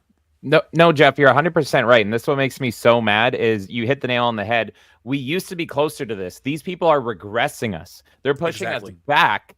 I grew up loving Spawn, loving Blade, both black characters. I never thought about race back in the day. I was just like badass vampire and badass undead Satan guy. Like, it was the coolest stuff. And now these people are like, nah, we got to insert it. We have to have quotas. You have to do this. You're wrong for being white. You're evil. Da-da-da-da-da. And it's just like, you are the ones creating the racism. We were all cool hanging out back in the day. Darth Exactly. Vader was a white guy in the suit. Shout out David Prowse. And then the James Earl Jones doing the voice. We were totally fine with that. No one had an issue. If Darth Vader came out today, these people would be writing problematic articles, going over the top, going over the edge. And it's like, we just want to have fun. We just want to play our games and have our hobby. I don't care if there's 100 black guys, 100 white guys. It doesn't matter as long as they're well-written characters. And anybody that tells you otherwise is lying and trying to further their own stuff, because we lived through it, man. It is an age thing, though. It really is, because like I'm in my mid 30s. In the 90s, it was a whatever. It was a better time, I know a lot of people want to fight the opposite side and push back against these racist bigots and all this stuff, but look at the numbers in Kabrutus's Discord. Look at the numbers of these things that keep growing. Look at what we do here on the channel. Look at what we've done with art and stuff like that. Like people, there is a market for any entertainment that is devoid of this crap. This is like, and I know this sounds hyperbolic, but in terms of entertainment, this is like the one thing that is just tearing things apart. And it ain't going to stop anytime soon, because it gets political, it gets ugly. It's so ingrained here on the internet to the point of you can't even get away from it. Every big thing, it's this getting embroiled into it. You can take it back to Gamergate, you can take it to anything. It's all of this crap. And it ain't going to win. It's going to kill gaming. That plus live services, that's going to be the end of this medium for a lot of people, because you can't talk down to your audience and you can't disrespect them. You can't expect them to spend money on your products or anything if they're just going to keep treating you like crap. And the numbers show that this is not successful, but they don't care. They don't care about anything. They don't care about turning a profit. Pushing their agenda is bigger than anything. Look at Suicide Squad and how badly it's done. Warner Brothers had to say, like, look, we admit this was a failure. What did they announce the next day? Hey, we're going to push forward with more live service games. And boy, howdy, I guarantee you they're going to keep working with Sweet Baby and all these other companies that are pushing this, because it's not just Sweet Baby. This is a cancer across the industry, across all the industries, every single hobby, whether it's games, movies, television. We are seeing this. It started with comics, I would say, back in 2010. Yeah, exactly. Because, and I've talked about this, these people get turned out in their colleges, and then comics is a really easy industry to kind of break into. You get your writing cred starting in comics, and then you go to games, and then you go to film. And that's why we've seen this slow, cancerous push across it. So enough's enough. And we're so fucking pissed, but everyone in chat, if you're pissed too, go shout over on social media and let this be known that it's like, we're not giving you our money. We're not supporting this. At the end of the day, you have to eventually make a profit. So until you start caring about that, we're not going to care. I like movies dating back to the 1920s. I'm good. If you ruin every single new film or new game going forward, I'm fine. I will win this battle. Until they rework it and they say, we're going to rework this because it was problematic for the 1920s. Exactly. So there's more here. As the Kotaku article, this once again from News Lobster, highlighting Games Nosh here. It says the Kotaku article tries to sidestep the claim of forcing diversity. And obviously, let's not forget this clip from 2019 GDC, Game Developers Conference, where the CEO of Sweet Baby Inc. spoke. If you're a creative working in AAA, which I did for many, many years, put this stuff up to your higher-ups. And if they don't see the value in what you're asking for when you ask for consultants, when you ask for research, go have a coffee with your marketing team and just terrify them with the possibility of what's going to happen if they don't give you what you want. That's a threat right there. And just terrify them. Just terrify them. Literally threaten. So don't give me this shit about diversity quotas. And no one's forcing anything. You are. So your strategy is to go have a cup of coffee and more or less blackmail them into your cause? Yeah. Right. It goes in the entertainment industry too. Because I was friends with a guy that was a writing consultant at Universal. And he told me it's the marketing department that pushes a lot of this crap into the movies. Because a lot of people go, woke writers. Yeah, they're out there. But a lot of your bigger stuff, there's a lot of people on the inside that don't like this, but it's like a witch hunt. If you speak out, they're going to try to snuff you out. And any medium, it doesn't matter if you're in movies, you could be a fairly high-level person that's insulated. You could have written movies that have made $1 billion, but if you don't buy into this shit, there's something that happens that they slowly forget about you. Yeah. And, James, we have to do a stream together another time because we have a lot to talk about in this topic. But I'm down, buddy. It's everywhere, man. And it frustrates me because, Craig, you do the work too to talk to the people on the inside. You take the professional route. like when you talk to certain people, they're like on the side of this, but they're kind of afraid, and it's scary. Who's gonna stop this madness? Honestly, I know it sounds hyperbolic, but it kind of is that. It's across every industry, and this is why I'm worried about Kabrutus's Steam Curator group, because we've seen this, like I mentioned earlier, with Valve, and it's like everyone champions Gabe Newell, and yes, I love the man back in the day, but Valve is a huge company. So he is probably, I'm assuming, full disclosure, I'm assuming he's probably afraid, or it's too big and he's not even aware of the goings on and how it's just been a slow creep. I guarantee you there is people in Valve that are denying games, that are, banning pages and all this stuff, that are going against what Gabe Newell wants. And it's just a slow creep. We see it in film. We see it in games everywhere. They come in, they hire their friends, and then they will backstab you. They'll do whatever. They'll report you to HR for wrongthink. They'll slowly push you out and push them in. And then suddenly they act like they've always been there. And it's like, no. I was alive back then. I know what it used to be like. You fuckers are new. And I'm sick of it. And they do it to the people who they're trying to protect but don't share the same voice. Like me, I don't share those DEI opinions. I don't share this stuff. Yeah. But I am the person that they're trying to make the world better for. It's not about color anymore. It's about this stupid groupthink. And I don't care that people attack us and call us racist bigots, like, oh, you don't like this stuff. It's like, you're talking to me in our show and all this stuff. We jokingly talk about the diversity of the WCBS show. It's not intentional. We don't have these people because it's whatever. It's just a group of people, and they take away our opinions because we don't share theirs, and it doesn't help anybody. Go back to the 90s with comics. Nobody cared when Superman died, spoilers, and then John Henry Irons took over as a black man. It was awesome. Superman for a while. It was fucking awesome. Sorry for swearing again. I'm so mad. Okay. Craig, you got me going on. And then you go to Spawn, who I loved, a black guy. When he died in the comics, he was replaced with a white guy. If that happened nowadays, these people would be writing articles like mad. But I was just like, hey, this is pretty cool. We got a new Spawn. Did not think of color. It goes worse, though, because people today would be upset that Todd McFarlane's a white guy from Canada and creating a black character, and they would talk about all this other crap and complain about it. And it's stupid, man. Okay. So I wanted to point out that after inviting ALyssa onto the show and her prompt rejection, once again, the author of this, I did follow up and ask her more questions, because that's what a journalist does. And once again, I'm not a journalist, but I will gladly play one for you, right? And I said, my response to her was, that's unfortunate, but while I have you, I do want to give you the opportunity to answer a few questions. The questions I asked were, what is your personal relationship with Sweet Baby Inc. and its staff? Number 2, why did you decide to cover this? What made it newsworthy for you? I also asked, why do you feel other legacy gaming media have yet to cover this pushback of Sweet Baby Inc. products?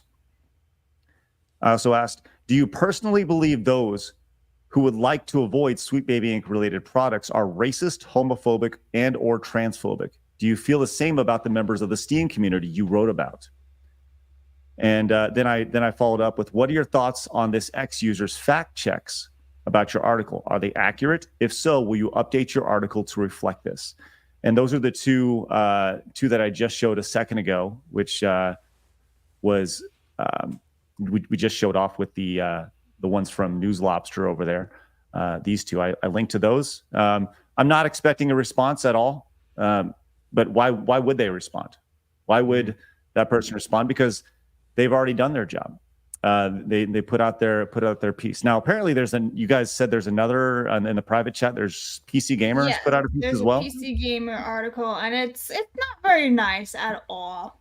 Okay, well we'll get to that in just a second. Okay, but some Norwegian guy over on Rumble came in with a $20 Rumble rant. It says, imagine if the gaming and film industry listened to Drinker, Side Scrollers, Nerdrotic, Gundam, Geeks and Gamers, Tyrone Magnus, Jack Sather, Dave Colum, Comic Division, Johnny Law, instead of the SJWs with 0% with zero real input. Okay, here's the thing. ALyssa, Mercante, and Kotaku are irrelevant. They are non-existent in the media landscape. They don't matter. Mm-hmm. And at the end of the day, when Kotaku goes out of business, which it will go out of business, ALyssa Mercante, and the entire slew of journalists will be kicked to the curb, and they'll need to find a way to make a living. And they're not going to be able to. And let me tell you why. Because if they were good, they would have a YouTube channel and they would be surviving and thriving.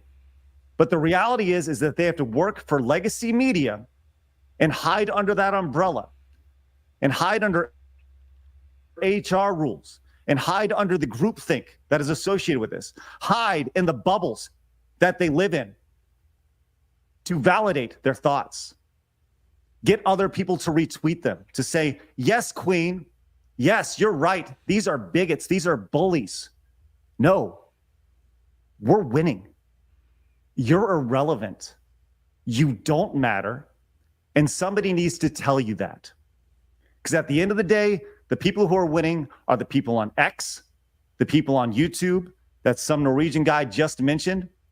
And when you look at the voice that they have and the voice that you don't have compared to 10 years ago, you got to be shitting in your pants because you don't matter. And I will stand up on the fucking edge of a mountain and shout it. You're irrelevant. You over at Kotaku, you over at Polygon, all of you at IGN. I have friends at IGN. Why the fuck hasn't there been a story or an article written about this? That's pathetic. You're not a game journalist. You're an activist. And you're irrelevant on top of that. Because at the end of the day, why does it take a 42-year-old dude in a baseball cap to be the freaking punk rock, the anti-establishment of the video game industry? That's fucking sad. That's sad. You guys have done this to yourself. And at the end of the day, someday soon, you're going to be looking around and all you're going to have is your bubble. And that bubble's going to burst because you don't matter. Preach. Sorry. Amen to that, man. I completely agree. It'll be fun to see where everything goes in the next couple of years, because was it Gawker Media that used to own Kotaku, Craig? And like we've seen what you're talking about happen on other publications and other websites, and now it's like, even look at somebody like an Anita Sarkeesian, who was the face of a certain type of thing in game journo ethics and all this stuff. Where do these people go after the cause runs out? That's why we keep having this kind of discourse, because they're trying to keep themselves in the conversation. So these people try to keep a conversation going, when in reality, we have the proof that nobody cares to talk about that. Yeah, this is very much like the second war. I think a lot of these people are afraid, and that's a good thing. Like, they are afraid of the spotlight. They're afraid of us. I've made this comparison to Starship Troopers all over Twitter. So we're not seeing that big blast like we did 10 years ago with the Gamers Are Dead articles, where it was like boom, boom, boom, boom, boom. We got this one. We're going to be getting to the PC Gamer article here. They're slowly rolling these out, and I think it's very intentional. And I love what Craig said. They are 100% afraid, and they don't want to talk about this. But when they do, they know that they're on this side, and they're going to have to defend, and they're going to have to, raise the ship pretty much and go to war. So they're doing this very meticulously, very carefully, because they know they're irrelevant. And so every time they talk, it just gets worse and worse for them, and we got to keep up the fight. Yep. Oh, Craig, you're muted. Sorry. There you go. Here's the thing that's most fascinating thing about this story is, as I listened to Dev provide the insight on his perspective on Gamergate. We had that on Monday. Dev's in the chat, and I'm seeing the similarities between the two, right? Mm-hmm. And at the end of the day, you see shit like this, where, by the way, she's gone in and she's privated her stuff, her tweets, but this is still up because I did it before she privated it. It always comes back to, am I the victim? Okay. She stoked the flames. She went out there, wrote a fluff piece defending her friends, and then got validation from her other friends at IGN, right? At PC Gamer or whatever. Then says, if you're a woman, queer person, person of color in this space, you probably experienced harassment. No, fuck you. Everybody has experienced not harassment, And make no mistake about it. It's not harassment. You were questioned about your job. That's all it was. Yeah. Yep. That's it. That's not harassment. If asking a question is harassment, you're in the wrong line of business. Are you harassed when you bring a grilled cheese to the table and you forgot the fries and somebody says, "Well, you forgot my fries." Well, don't harass me, sir. Get the fuck over yourself. Get the fuck over yourself. And they never show proof. We keep talking about this. They never show the proof. You've probably experienced harassment. You can just use that as a blanket term to get whatever you want. I've been harassed because I'm XYZ. Therefore, give me whatever I want. I've been harassed. Therefore, I can ruin your entire hobby and completely take it over, and all my friends can push you all out. Oh, great. Yeah, I'm just going to roll over and accept that? Fuck you. Yeah, exactly, man. Sorry. You know what is funny about this, in my opinion? Is the fact that she claims that she's being harassed. And even in the article, they mentioned that SBI is being harassed. But she totally ignored the fact, with proofs, that I was the one that SBI tried to start a harassment campaign. They didn't mention. They did not even mention my name in the entire article, you know. They just pretended that I don't exist. Right. I would love them to ask SBI. Straight up, that's the reason. They Well, can't. right. You're being like used against it. Basically, you're like everything that they're trying to be like. Oh, we want everybody in here. You have someone who's not white activating for all this stuff, saying we don't want this, and they're like, oh, well, he doesn't exist. He's not real. We can't talk about him. That's happened to me. We've had articles written about stuff we've talked about in the past, and like they'll link everybody else, but they'll reference us, but they never will say us by name. They'll say one guy or this or that, because when you look deeper, we kind of kill their narrative. Kabrutus, it's the same, man. It's stupid. This is a thing when they don't have merit or anything, and I've seen this in person with Kay, them completely break down because she is brown woman, and so they can't comprehend brown woman having the thoughts and the ideals that she has and going against the grain, and it's hilarious to see them hard crash and reboot in real time.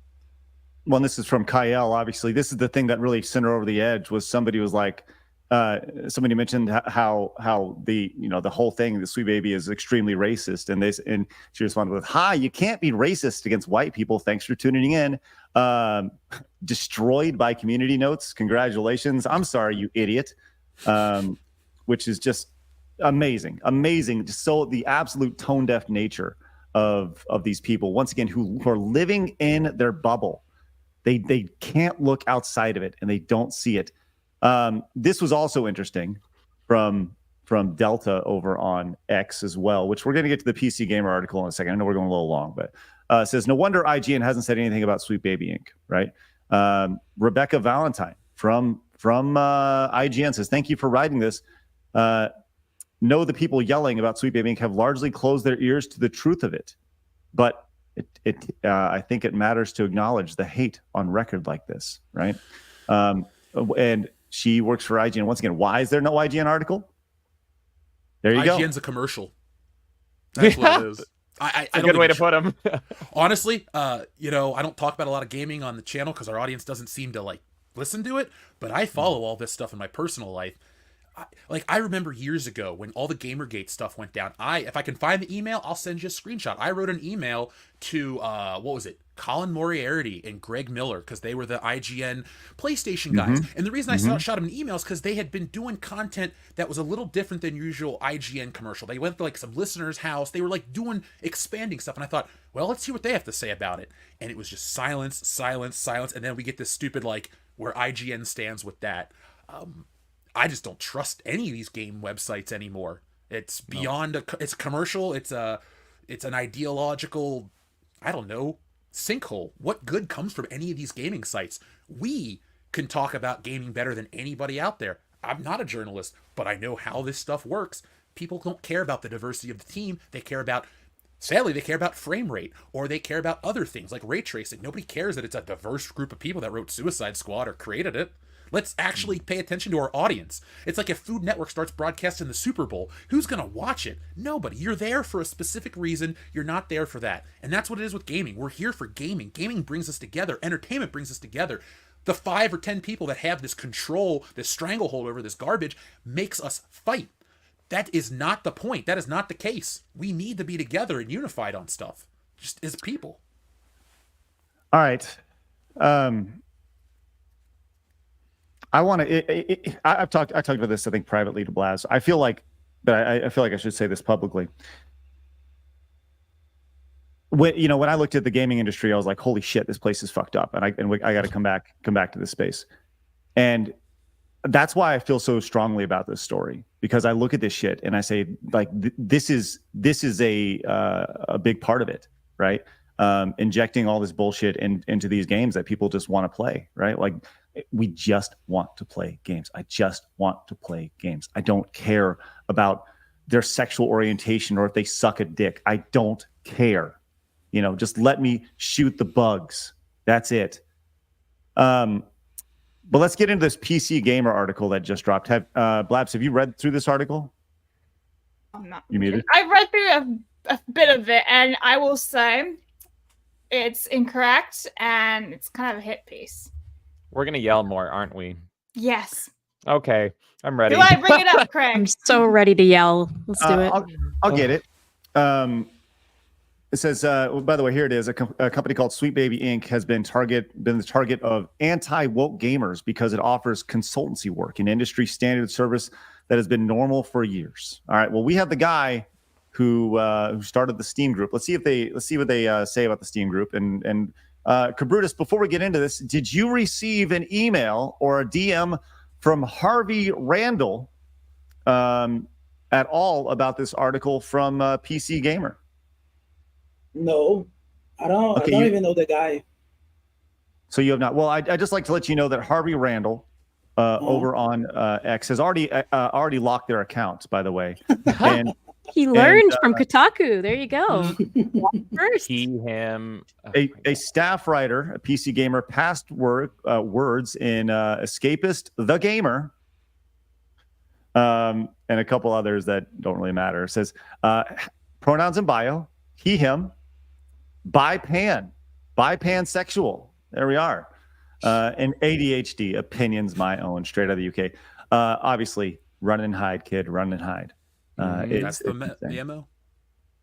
They're pretty much doing guerrilla warfare tactics here. Like, they're throwing their articles and then running. Like, they're literally treating this like a battle. They're not doing the gamers are dead, like, dump everything. It's insane. And I love, even from that headline, they're saying, we've always been here. Everything is fine. Look, what are you all complaining about? This has been the normal in the industry for years. And it's like, no, I'm an old man. I'm 87 years old. I've been through all of it. You guys weren't there back in the day. Right. Blabs, actually, do you want to share your screen? I'm sorry. How about you? I'll let you read it because I'm a bad reader guy. You got the tisms? It's all right. Okay. Yeah. I'm not good at this. We're all tisming here, Blabs. I just really love how it's giving me a Harry Potter ad. Anyway. A company called Sweet Baby Inc. has become the target of anti-woke gamers because it offers consultancy work at industry standard service that's been normal for years. Consultants, not tyrants. They're right. Consultants have been normal for years. Yes, there have been consultants in the video game industry for years. Congratulations. Let's get into this. If you're gently confused as to why everyone was upset and allegedly Sweet Baby, then you're certainly not alone. As per a Kotaku report on the subject yesterday, a Steam group has picked up the traction to the tune of around 70,000 members at the time of writing. Keep in mind, this was published an hour ago, so that number's off. Wow. It's called Sweet Baby Inc. Detected, as if to warn discerning consumers of invasive DRM or something. Instead of warning against potentially sketchy software, though, these concerned gamers have instead perceived a rising tide of ideology that's somehow taken over the industry by force. Kotaku senior editor spoke to a handful of members from the group's Discord who were primarily concerned about ideological worldviews that I believe have taken hold of the Western world, media, and gaming as a whole, and race and identity. Real quick, I'm sorry. Question, James. During Gamergate, you said that they would write articles and they would reference themselves, right? They would reference other articles about things. That's exactly all an in-group. Yeah, so PC Gamer is writing a story right now about something that Kotaku wrote. Yeah. Okay, let's go continue. And like just the wording on this is so important. It's not just the fact that they're writing this, but how they're writing it and what they're saying. Back in the day, 10 years ago, it was very aggressive. They were very aggressive. Gamers are dead. Gamers are over. You know, we're not your audience, all this stuff. And now they're acting like, oh, what are you complaining about? We've been here forever. What is this silly thing everyone's complaining about online? Don't worry about it. It's silly. It's dumb. They're getting defensive and they're acting like you don't even have to worry. The media is speaking for you. They're saying you don't have to worry about it. Just keep consuming and giving us money. Don't pay attention to people like Kabrutus that are actually pointing out what the issue is. All right, let's go continue, Blabs. All right, so I'm gonna just finish this one sentence. And race and identity group Quotas. In other words, the kind of stuff that caused an entire fleet of gamers to construct their own anti-woke sci-fi convention, rally against power-saving console features as if they're a big statement on climate change, or start lengthy Twitter threads about how they accurately rendered Aloy with the usual amount of hair a woman has on her face. Okay. The situation grew in a scale as some Sweet Baby employees, frustrated at the idea of a curated list specifically made to avoid games what they had worked on, acknowledged the group on social media. While the tweet has been removed, one employee has also discovered and shared the group curator's Twitter account. But it doesn't actually link the Twitter account. Interesting. Okay. Regardless of your opinion on that, it should be noted that Steam guidelines for this sort of thing prohibits insults, harassment, and discrimination. The creators and members of these groups are responsible for ensuring that they adhere to all the guidelines outlined above. It can be argued... Sorry. No, there's one sentence right here. It can be argued that the anti-Sweet Baby group is violating said guidelines. Go on. Exactly. Sorry, I'm so mad about this, but they are putting this paragraph in there intentionally to say like, hey, guess what? They may be violating the guidelines. Maybe you should go report them. Maybe you should flood them. Listen to us. It's nothing to worry about. Don't worry about it. Keep consuming and don't ask questions and consume next product. But why don't you go over to Kabrutus's page and report it? Because we think it might be violating the guidelines. Guess what? It's not actually. Total Biscuit did a curator group way back in the day. Again, rest in peace. That was just about frame rate policing. And so he was just saying, similar to this one, hey, just letting you know, this game doesn't have 60 frames per second. And these guys make shitty games, so they were actually really mad about that back in the day too, and they tried reporting it, but it was just purely informational, just like this group is. It doesn't break any rules, but because they found a broad, vague rule, they're like, report. The more pressure Steam gets, the more likely they're just going to be like, okay, hit the block button. I just ridiculous. think it's ironic how they're not even mentioning Kabrutus, but they just said it above. It's like, shared the Not group reaching out to Twitter him. account, but they don't not Twitter, nothing. Well, once again, this is not journalism. This is just rewriting somebody else's article. That's all it is. I think that there are, I mean, after these two big outlets articles, I don't think there are any of those articles that are about to come from those big outlets. They are just, I think that they are all going to just pretend that I don't exist. You know, they are not going to mention me in any one of those. That's what I think. Mm-hmm. I'll continue on. Sweet Baby employees maintain that overall, their job is to provide assistance to companies that already want to improve already existing diverse elements.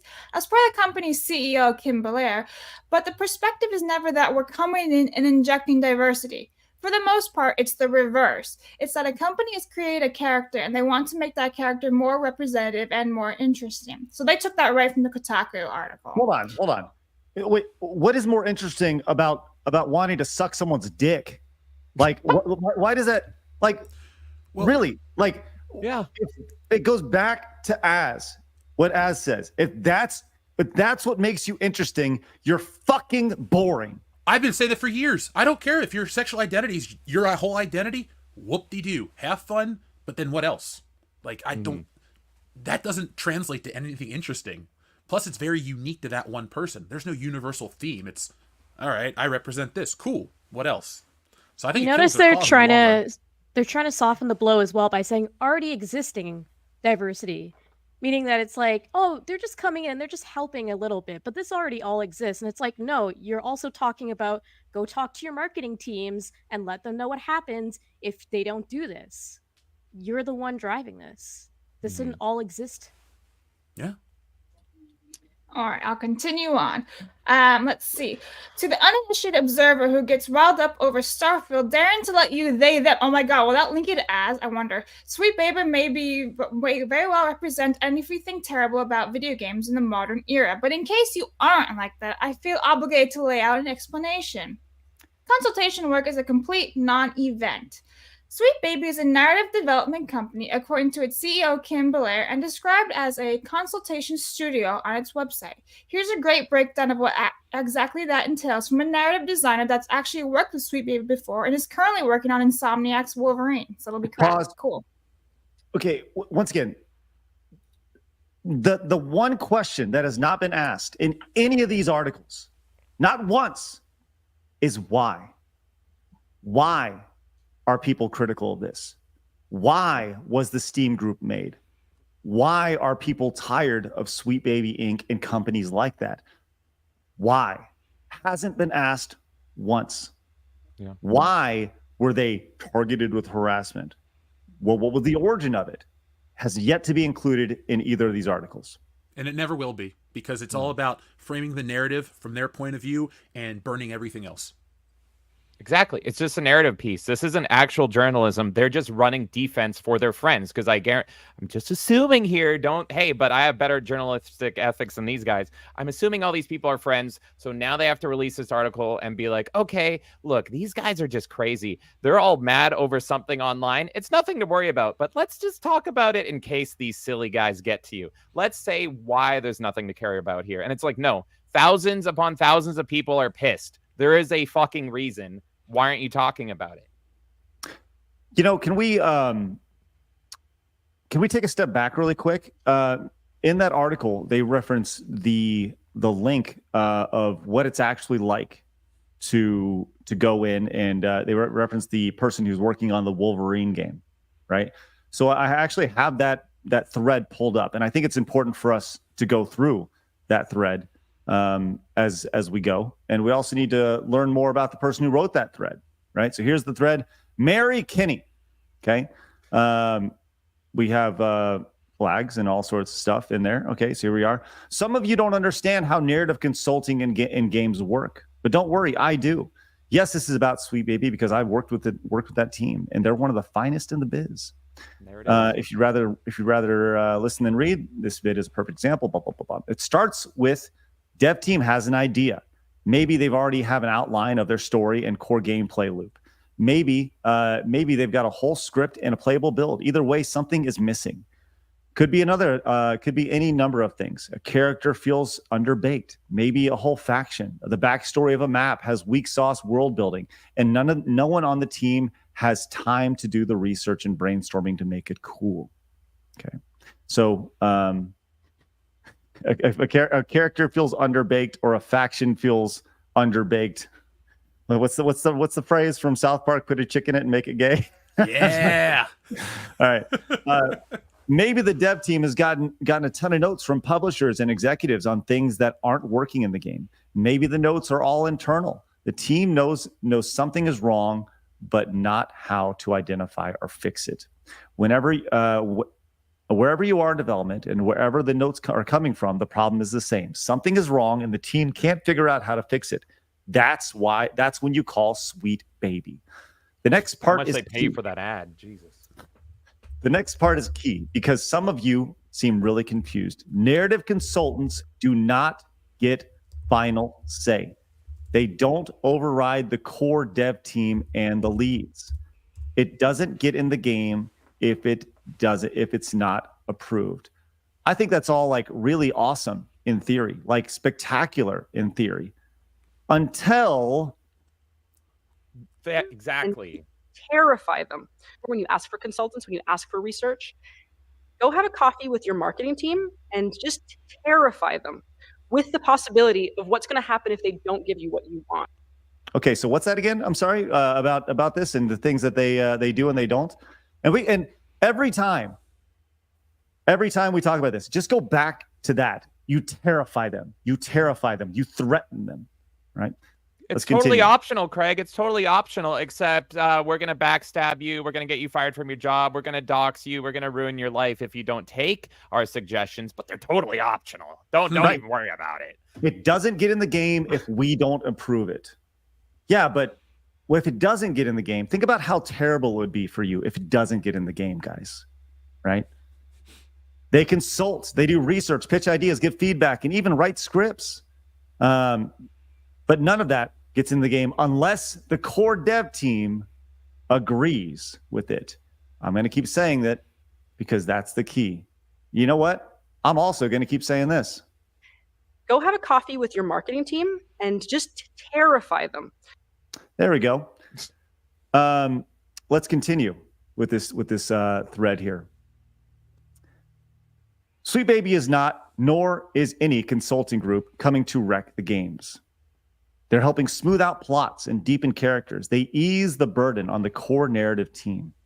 They're additive in every way. And if the dev team disagrees with them on something, the dev team doesn't take the note. It's really that simple. Do I need to go back to the clip? Because I'm not going to go back to the clip. Yeah. Oh, you want me to go back? You want Yeah, me to go back? one more Go for it, time. Craig. Remind go the back to the clip? people. You want me to go back Remind to the the people of the blackmail. Yeah. Go have a coffee with your marketing team and just terrify them with the possibility of what's going to happen if they don't give you what you want. So there you go. Once again, go have that coffee. So no, Sweet Baby does not kill your game. Of course, they had nothing to do with the layoffs. Duh. They gave notes, pitches, advice, and research. The studio made the final call on what went in the game. If you have beef, it's with us. Keep it with us. Until they take you outside for coffee and say, nice game, huh? Nice game. Would be a shame if something happened to it. To kneecap it. Better be a damn fine cup of coffee. Full of booze. Blabs, is there anything else in this article that really needs to be read? Or is it Yeah, just I was all- actually just skimming through and I have something right here. Okay. It's far easier to believe that some insidious outside influence is sneaking its capitalist silver tendrils into your favorite hobby, rather than admitting that most gamers don't actually care. It's a simple sell to invent a version of a company that's somehow forcing people at a metaphorical gunpoint to turn up the diversity dial, rather than just being a service that's clearly useful to some developers telling certain kinds of stories. Huh. You know, if most gamers don't care, then I would like to point to Suicide Squad. Exactly. And the various games that Sweet Baby has worked with, and the various companies that they've worked on. I just think, yes, you can point to Spider-Man 2. Great success. I said this yesterday. One of the most popular IPs in history you got to work on. That game is not going to fail. It didn't fail, right? Despite the, unless you put them in unless you South Parked it, it's not going to fail. So I think it was a success in spite of their Think about how involvement. much bigger it would have been.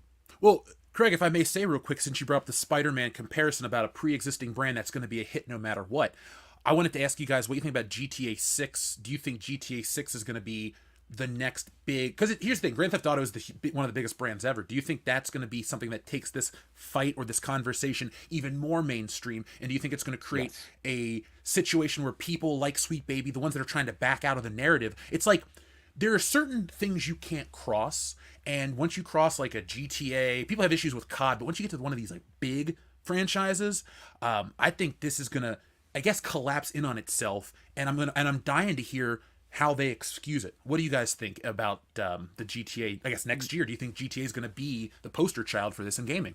Yes. Yeah, I've been saying this for a while. I think if GTA 6 doesn't play their cards right, they could be the video game crash. This could be the ET2. Well said.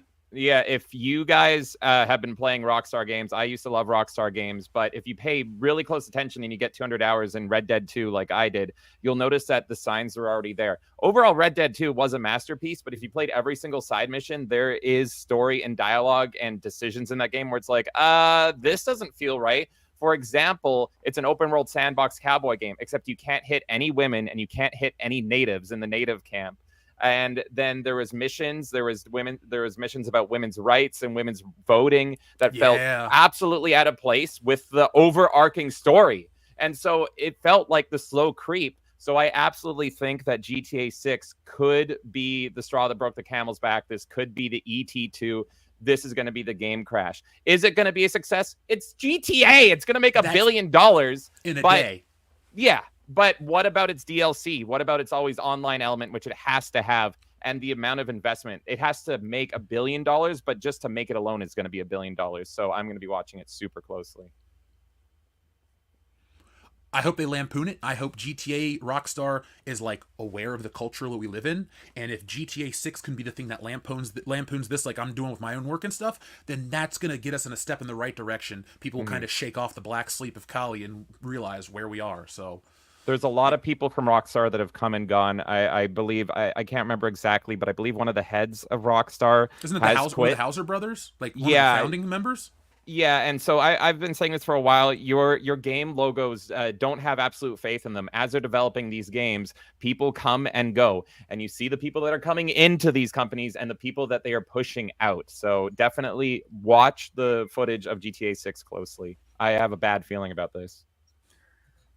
There's a lot to talk about here, and this is only going to continue, right? As we go along, and we deal with this nonsense. It goes back to the original question once again. Why did they not? Why didn't they ask the question? Why is this happening? That's the thing that bothers me the most about all this is they never address that. It's pointed about the PC Gamer article. Grummz has once again very active, and when it comes to this, and a big advocate. Says this is profound misinformation and gaslighting. Sweet Baby Inc. employees attempted to try to cancel culture, harass Brigade, a gamer, in order to take away his Steam account and his games. It was so bad, Twitter locked the Sweet Baby Inc. account that did this. You're that gamer. Hey, we got that gamer here, Kabrutus. You were like, did you feel like there was an attack on you when this was happening? After you first made that? I definitely felt like they tried to attack me, but the gaming community didn't let them. Because they won't win. They can't win. That's the problem. And they're going to continue to attack. He continued, Grummz says, all Detective did was make a list of games credited to Sweet Baby Inc., something on their own website, well within Steam's terms of service. Something your article got wrong again. Why does your article omit crucial facts about the origin story? Why do you not note the racist remarks and past doxing history of Sweet Baby Inc. employees? Why do you falsely claim the group is violating Steam's terms of service when it clearly is not? Once again, why?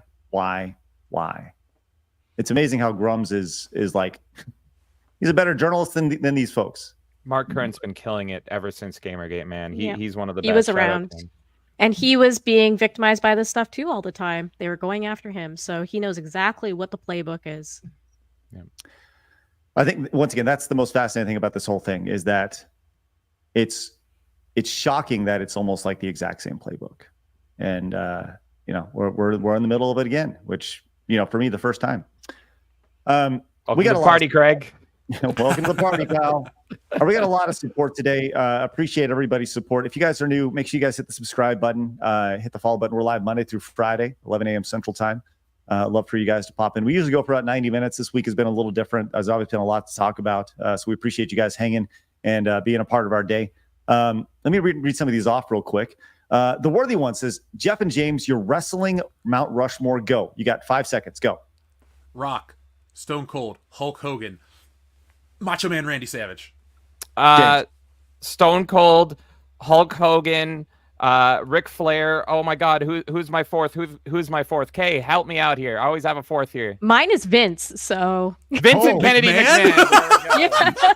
I mean, Vince, Jericho, Taker. That's Stone my fourth. Cold, Hulk Hogan. Ooh, yeah. Adam says, morning all. Are we having fun? Hey Jeff, thanks Adam. Adam Walford, what's up, buddy? Thanks for joining us over here, man. 60 Watt says, Night in the Woods. Thank you very much, 60 Watt. Appreciate that. What's that? I was saying it was net worth because I didn't know what it was. Extra Zero says, I see those Transformers behind you, Kabrutus. Are those the MDLX 30 figures? Also, always good to see another man of culture. I have no idea what is MDLX figures, bro. These are just toys from the movies, you know. Let's go. Chaos says, any fear of bad/paid actors in the SBI group?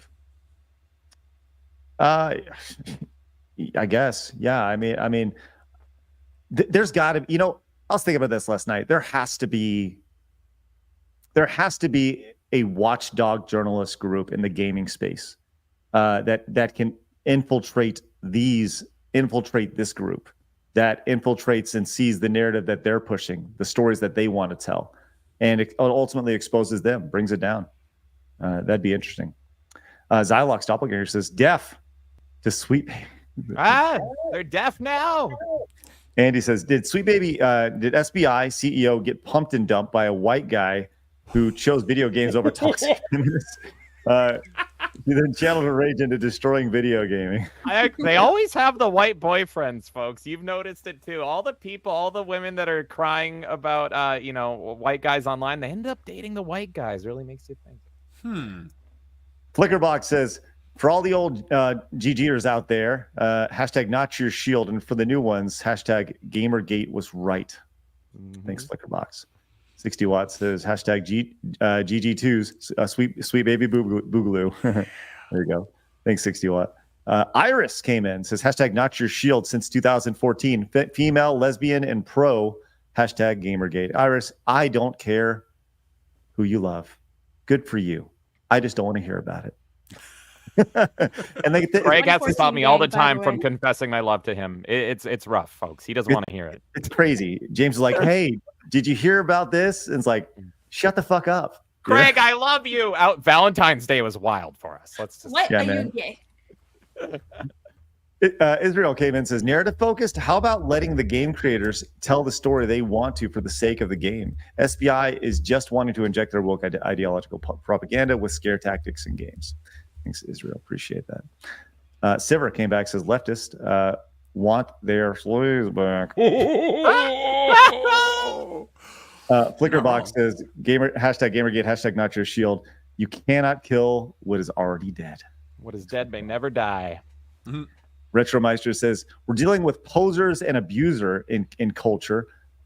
There's a quote I came up with a few years ago that fits what's going on. When you replace escapism with realism, it's no longer fantasy. Need I say more? And let me add to that, you're dealing with narcissists. These are the people that are going to gaslight you into being like, you're racist. You have conspiracies. Look at these people harassing people. They're going to keep doing it to you. They're going to say you simply speaking up and pointing out common sense is harassment, is racism. It's none of that. It's not a conspiracy. We've seen it. These companies have spoken out themselves. These articles are coming out. This is real. Do not let these people gaslight you into believing this is not real, because it absolutely is, and keep standing up. They're going to keep doing it. They're narcissists. They will abuse. They're posers. They shouldn't be here. Well said. Andy came in and says, the Soviet Union creators are required by government censors to include communist narratives. The DEI activists are Bolsheviks in disguise. I hate minority trying to impose their ideology by force. 100%. You see that in their tactics. Look at what we're doing here. We're laughing. We're having fun. We're laughing at these idiots. We're exposing them. We're talking about actual ethics, and we're propping people up. These people are trying to tear those people down. They're trying to backstab them. They're trying to get them removed, and they're trying to pretty much hide from the spotlight. So that says everything you need to know about who's in the right here. Kenna Dave came and says, nice game. Shame if something would happen to it. Right. That's pretty much the entire idea behind it with Sweet Baby. What is it again? We're going to terrorize them. Charles came in and says, Kabrutus, do you have any thoughts on Wizards of the Coast ditching their official Brazilian translations for D&D? I mean, no, sorry. All right. Wolf came in and says, even better, DEI is not even about affecting change. It ultimately comes down to the money for these companies. It's greed masquerading as altruism. Thank you, Wolf. Guko? Yeah, thank you very much. It says Gabe is a figurehead, but he is not in control over everything, as well as clearly detached. Eventually, Valve will fall, and it will be hard.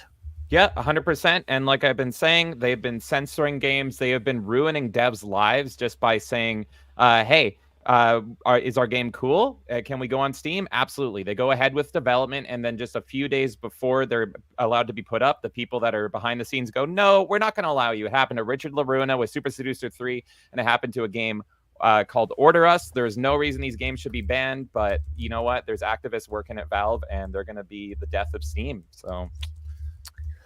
Insidious Bliss came in with a $50 direct donation. Says topics like this are why it's so important to support creators like are on this show. The legacy media has been controlled by people that have no interest in representing their viewers and readers for way too long.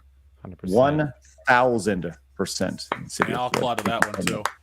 You're the best, buddy. I love Insidious Bliss. He's so a much. great person in communities. He's really good at supporting people. I just want to shout him out. Insidious Bliss is awesome.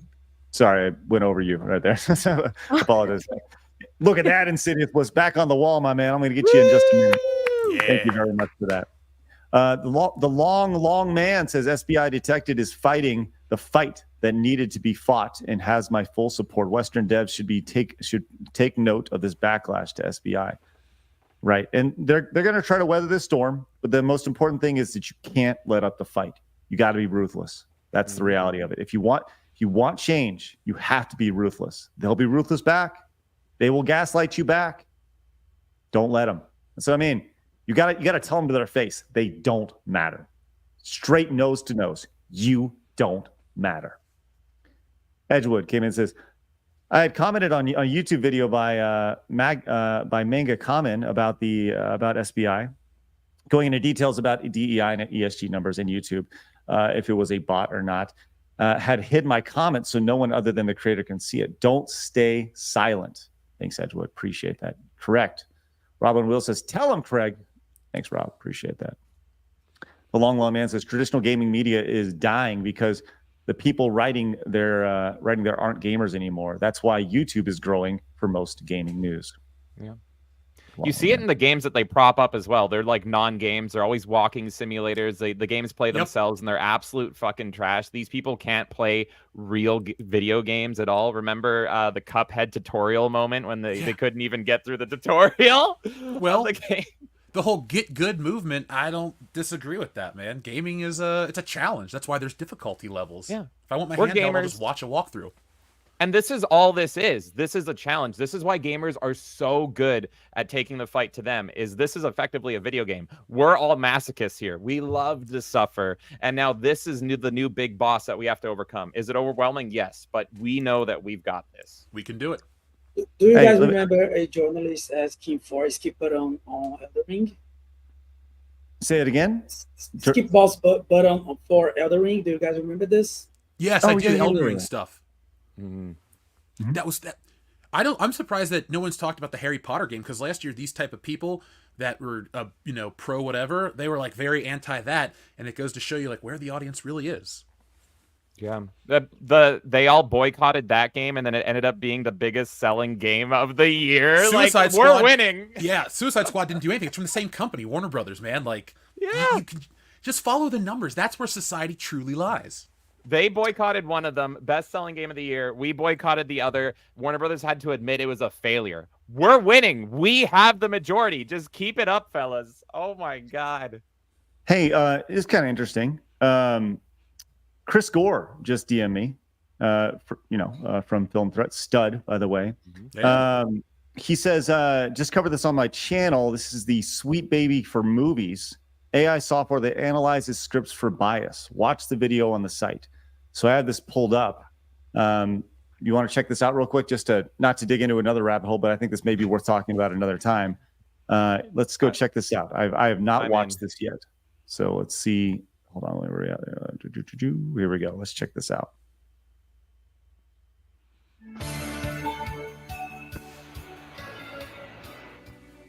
when you're describing a crowd scene in the script, you have to write a crowd gathers, comma, which is half female. For the past 7 years, the Gina Davis Institute has broken ground with its machine learning analysis of bias in film and television. But what if the potential for representation on screen could be identified first on the page? With use spell check for bias. Powered by AI text analysis technology developed at the University of Southern California, a script can be analyzed for representation of characters and percentage of dialogue by gender, race, LGBTQIA, and disabilities, percentage of non-gender identified speaking characters, highlighting opportunities for more balanced representation, and so much more. An intervention tool to infuse diversity and inclusion in entertainment and media, where every story must begin. Holy shit. This isn't an MDE sketch, right? This isn't seems World like a Peace parody. This is. We live in 100% SNL plays like a world. parody. Like, this is straight, it's like I'm 1984 stunned. shit here. This is insane. That is insane. Like, he's talked about how bad it is in Hollywood, but man, that's Gina Davis used to be hot. I know, right? I love it. Oh my It god! takes a league of our own altogether. You got Tom Hanks, piece of shit. Gina Davis, piece of shit. They all suck. Madonna, whatever. Shout out Fine. to Gina Davis in Transylvania 69000, hottest girl ever. Seen that movie. Oh god, many times on pause. But yeah, like this seems like a parody, and this is why parody doesn't exist anymore. Satire doesn't exist because reality has exceeded parody. This is amazing. Believe me, I lampoon it all the time on the channel. But you don't have to even go deep into it. You can just regurgitate what society is, and it's the best parody you've ever heard, man. It's fun. It's a fun time to be alive. Is it? Oh, if you're a nihilist, or if you're kind of just like watching this, if you like to watch it burn, like I always say, I'm an agent of chaos on the channel. This is wonderful to watch because it goes to show you the stupidity of humanity and just where society is and where it's going to go.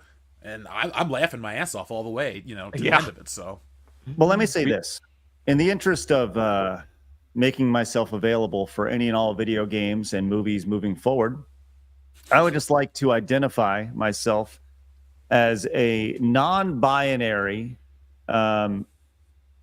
Mexican woman lesbian that is neurodivergent. So from here on out, I would appreciate it if everybody can please refer to me as that. So what are your pronouns, though? Z, they. Gotcha. #him.org. Craig, you're the next Hollywood star now. You made it. Yeah. Come and I get will it, respect your Hollywood. pronouns. Oh, you're gonna get all the Emmys. You're gonna have so much gold. Can you actually put those in your Twitter bio? Your pronouns? Is that what the hell they were? Well, they're going to change here in a minute, so just hang tight. Okay, just hold on. I'll make sure to update them, and maybe that'd be a fun bit to do. Is just constantly update my pronoun bios. Hey, I appreciate Every day. I am stunning and brave, and I appreciate you guys. Thank you for that. And yes, I now actually identify as left-handed. Congratulations, Rowan. Thank you for that. Major disability. 60 Watt came in and says, just because something is, quote, normal for years does not justify or excuse its existence. War is normal for years. Wearing masks was normal for years, right? 60 Watt. The boy Mark the Cyborg, whose birthday it was just yesterday, says they unironically think they need to save the world by stopping the second coming of Gamergate. Thank you, Mark. Appreciate you, buddy. Sparta Chris says, before Stalin came to power, he was the man that found jobs for the party. His buddies then helped him get to power. He then edited and censored history and make it himself more important than he was. Thanks, Sparta Chris. And that's what we're seeing now is they want to control history and they want to control reality. So they want to push you out and act like you were never there and they were always there. And then the new generation will be like, oh, this is how games always were. They were always full of endless trash. It's sad though, but that's actually happening because I interacted with a couple people in their early 20s at a tailgating party, and we were talking about this and wrestling and just all this stuff. And it's like a certain generation of people just don't acknowledge, they can't comprehend what came before it because I guess they have the internet at their disposal to just see all of everything, in a certain way. But I think that's a scarier problem too. People just don't get history. You don't need to be boring about it, but you just got to know it so it doesn't repeat itself in front of you and put you at a disadvantage. That's why it's so important what we're doing here is we're old, and so we have to teach all the kiddies about what happened. The internet moves fast, baby. Let's teach them kids. Right. Edgewood came in as a brand new member. Thank you very much, Edgewood. Greatly appreciate that. Puts us at 31 for the day. That's awesome. Nice. Retromeister says you can't spell ignorance without IGN in it, and PC Gamer hasn't been relevant in journalism since the late 90s. Facts. Not wrong, Retromeister. And Flickerbox came in and says narrative consultants, the mob boss of storytelling, making offers scripts can't refuse. The real magic behind the woke scenes. Thanks, Flickerbox. Appreciate you. Extra Zero says, anyone else find it interesting? They care more about story than gameplay. Gamers are turning to indie and retro for gameplay, not stories. Yep. Correct, Extra Zero.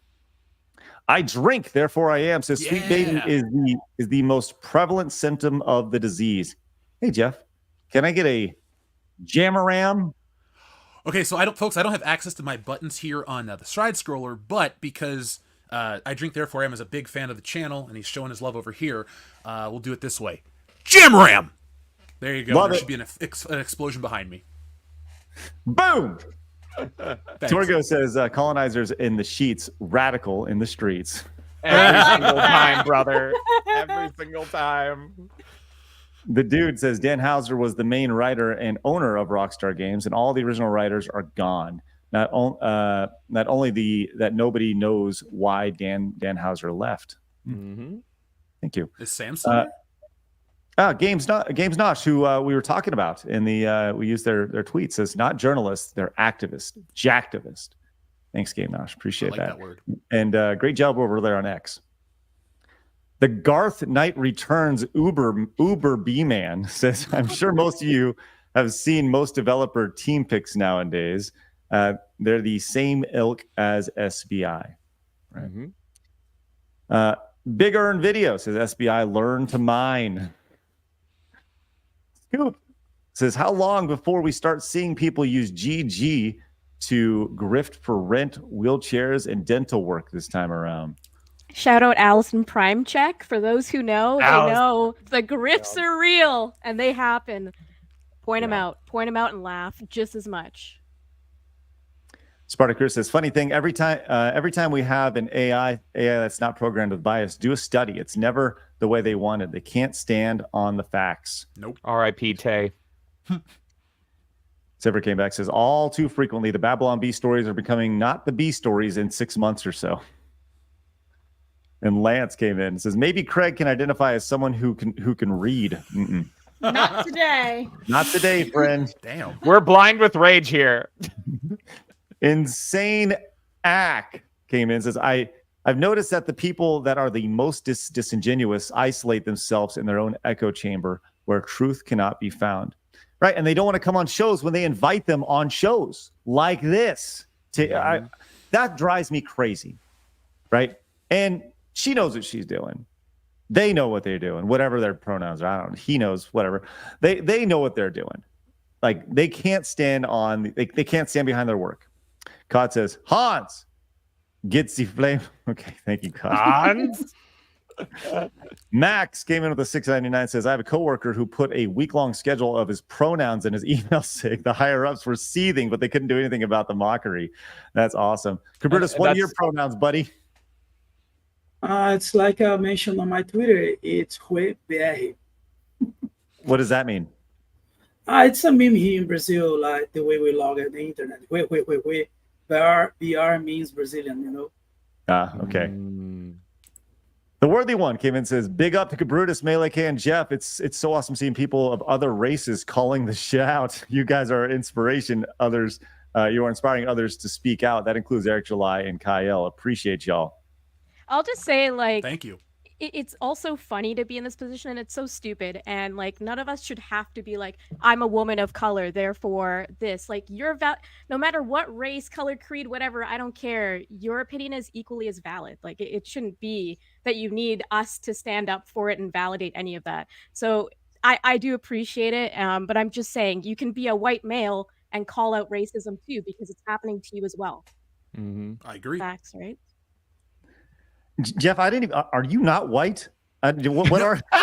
See, that's the thing. I'm not white. I really don't go into it. I'll tell you, it's not really a big secret because I've talked about it on my channel, but I'm not white, and I really find it hilarious. Like, in Wokebusters, I have a joke about people like dumping on white people. Not all white people are evil, and that triggers the villain into whatever. Like, I can't stand this mentality of like the anti-white rhetoric. Like, people are people, good, bad, doesn't matter what you look like. And I'm with you, Melee K, excuse me.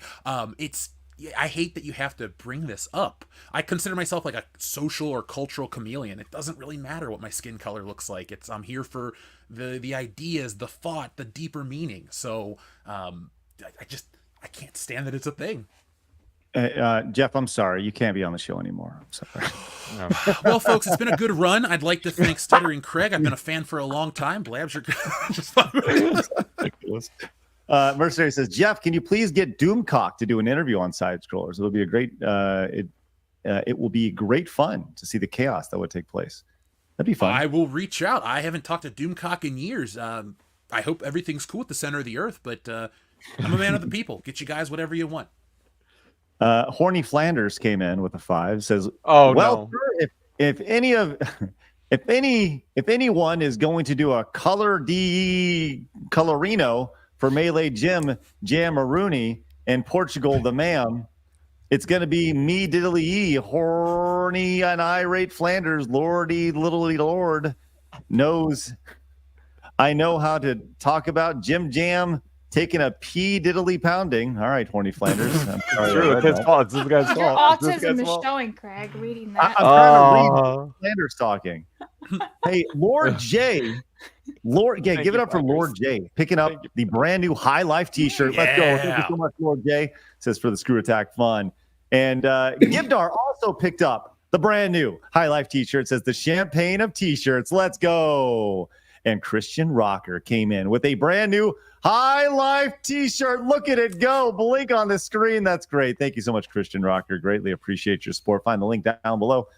Pick up the High Life t-shirt. Only available this month or until they're gone, which is a big deal. Mercenary says, oh God, please tell me that. Please don't tell me that running with scissors is going woke. Is the whole world going nuts? Followed up with says, I'm sure I made sure to join the Discord group, but I won't be surprised if these guys try to silence us. They're terrified of our opinion and have zero tolerance of it. Thank you, Mercenary, for your support today. Also, Kratos says, I think what's scary is the article mentioned the Steam guidelines, 6th paragraph, that makes me think that somehow that someone knew about the message that Kabrutus got from Steam that you just showed. Could that imply coordination from someone within Steam? That's an interesting thought, Kratos. Do you have any thoughts on that, Kabrutus? The idea that maybe someone in Steam wants to remove your group? To be honest, like I mentioned earlier, I think it is more of automated stuff. I mean, because the group has so many reports that they have this bot who does it. But I wouldn't be surprised if it ends up being something like this, you know. Kratos also said someone should send spell check for bias. The Pulp Fiction or Blazing Saddle script and watch them have a meltdown. That's spell check for bias things with Hollywood. That's great. Dude says, Kabrutus, you should get in touch with the Quartering. He knows some people that know how to make websites. Do you know the Quartering? Well, yeah, I mean, I'm going to be with them tomorrow with the Quartering and Grummz. Nice. Cool. Excellent. And Grummz too, huh? Sorry? Man, with Grummz too? Yeah. Mm-hmm. Yeah, with 1 p.m. EST. Hey, tell him to get on. We want to bring him on the show. I would love to have him on, like ASAP. Like I definitely want to talk to Grummz. He's a dude I've been trying to get on the show. Okay. The best WoW dev ever. Don't feel the need. Just that's just a little shout out. Pat Stevens says, please include. Speaking of your website, says please include a feat section on DEI detected, please, for science, perverted science. Thanks, Just science. Blake says, did you hear about the North Face? Yeah, that's kind of silly. And Fat Steven says, narratives don't need facts. Come on now. That's right. Blake says, my favorite game star is a hot blonde chick. I don't feel represented. Thanks, Blake. Appreciate it. And Nutty Pirate says, the literature equivalents are inclusive minds and writing diversity, diversively. They'll take classics from often dead authors and sanitize or ruin them. Already doing it now, and it's time to out them. Yeah, for sure. Sorry, I got to scroll as I continue on. Guys, thank you again for hanging out with us today. We're going a little longer, as has been the way this past week. It's been a lot going on, man. A lot going on. And we appreciate you guys hanging with us. Hopefully you guys come back tomorrow as we finish up the week. Once again, next week will be Blab's week, as I'm going to be gone. Make sure you guys are here for that and support her like you guys have supported the show this week. You can see Melanie, Flash, Arch will be joining us. A lot of great guests next week, for sure. Zach came in and says, if you paid for Sweet Baby services and then did the complete opposite of what they suggest, would you have the greatest selling game of all time? Right. This has effectively happened in between Gamergate and whatever the hell this is. But shout out to Kingdom Come Deliverance. That was an indie game, and pretty much what they did is it took place, I'm roughly guessing, in like 1400s Europe or something like that. And people online were complaining because it was all white people, and it was like, yeah, it's like 1400s Europe. They're all going to be white. And the developer, who was super based, he actually did a tweet with his historian. He said, me and the historian I hired to work on the game with me are laughing at all of you people. And if you looked at the Steam charts at the time that game came out, its Steam chart numbers were beating the Assassin's Creed at the time. It was beating all these huge games. So yes, the answer is yes. If you do the opposite of what Sweet Baby Inc. is consulting you on, you will win, as Kingdom Come Deliverance has done. And yeah, Deus Voltke, Kingdom Come, let's go. Craig, you're muted. I'm gonna do it. Oren says, shut up, Craig. For the most part, I think we're perfectly fine with games and series like Life is Strange, Gone Home, etc., having a DEI, etc., heavy narrative. We just want them to make their own things, or rather than change the things we have. Thanks, Oren. Appreciate that. And go finish this up, Blabs. All right, Flickerbox TV for Canadian 5. Fun facts: Anita Sarkeesian threw a wedding-themed party for her 41st birthday. Again, she'll never have in real life. Great. That is the saddest thing I've ever heard in my life. That is so fucking sad. That is crazy. Wow. This is what this show feels like this past week, and I think it will continue to. Yeah, there's gonna be some bitches in there. You right. Respect the women. Respect the women.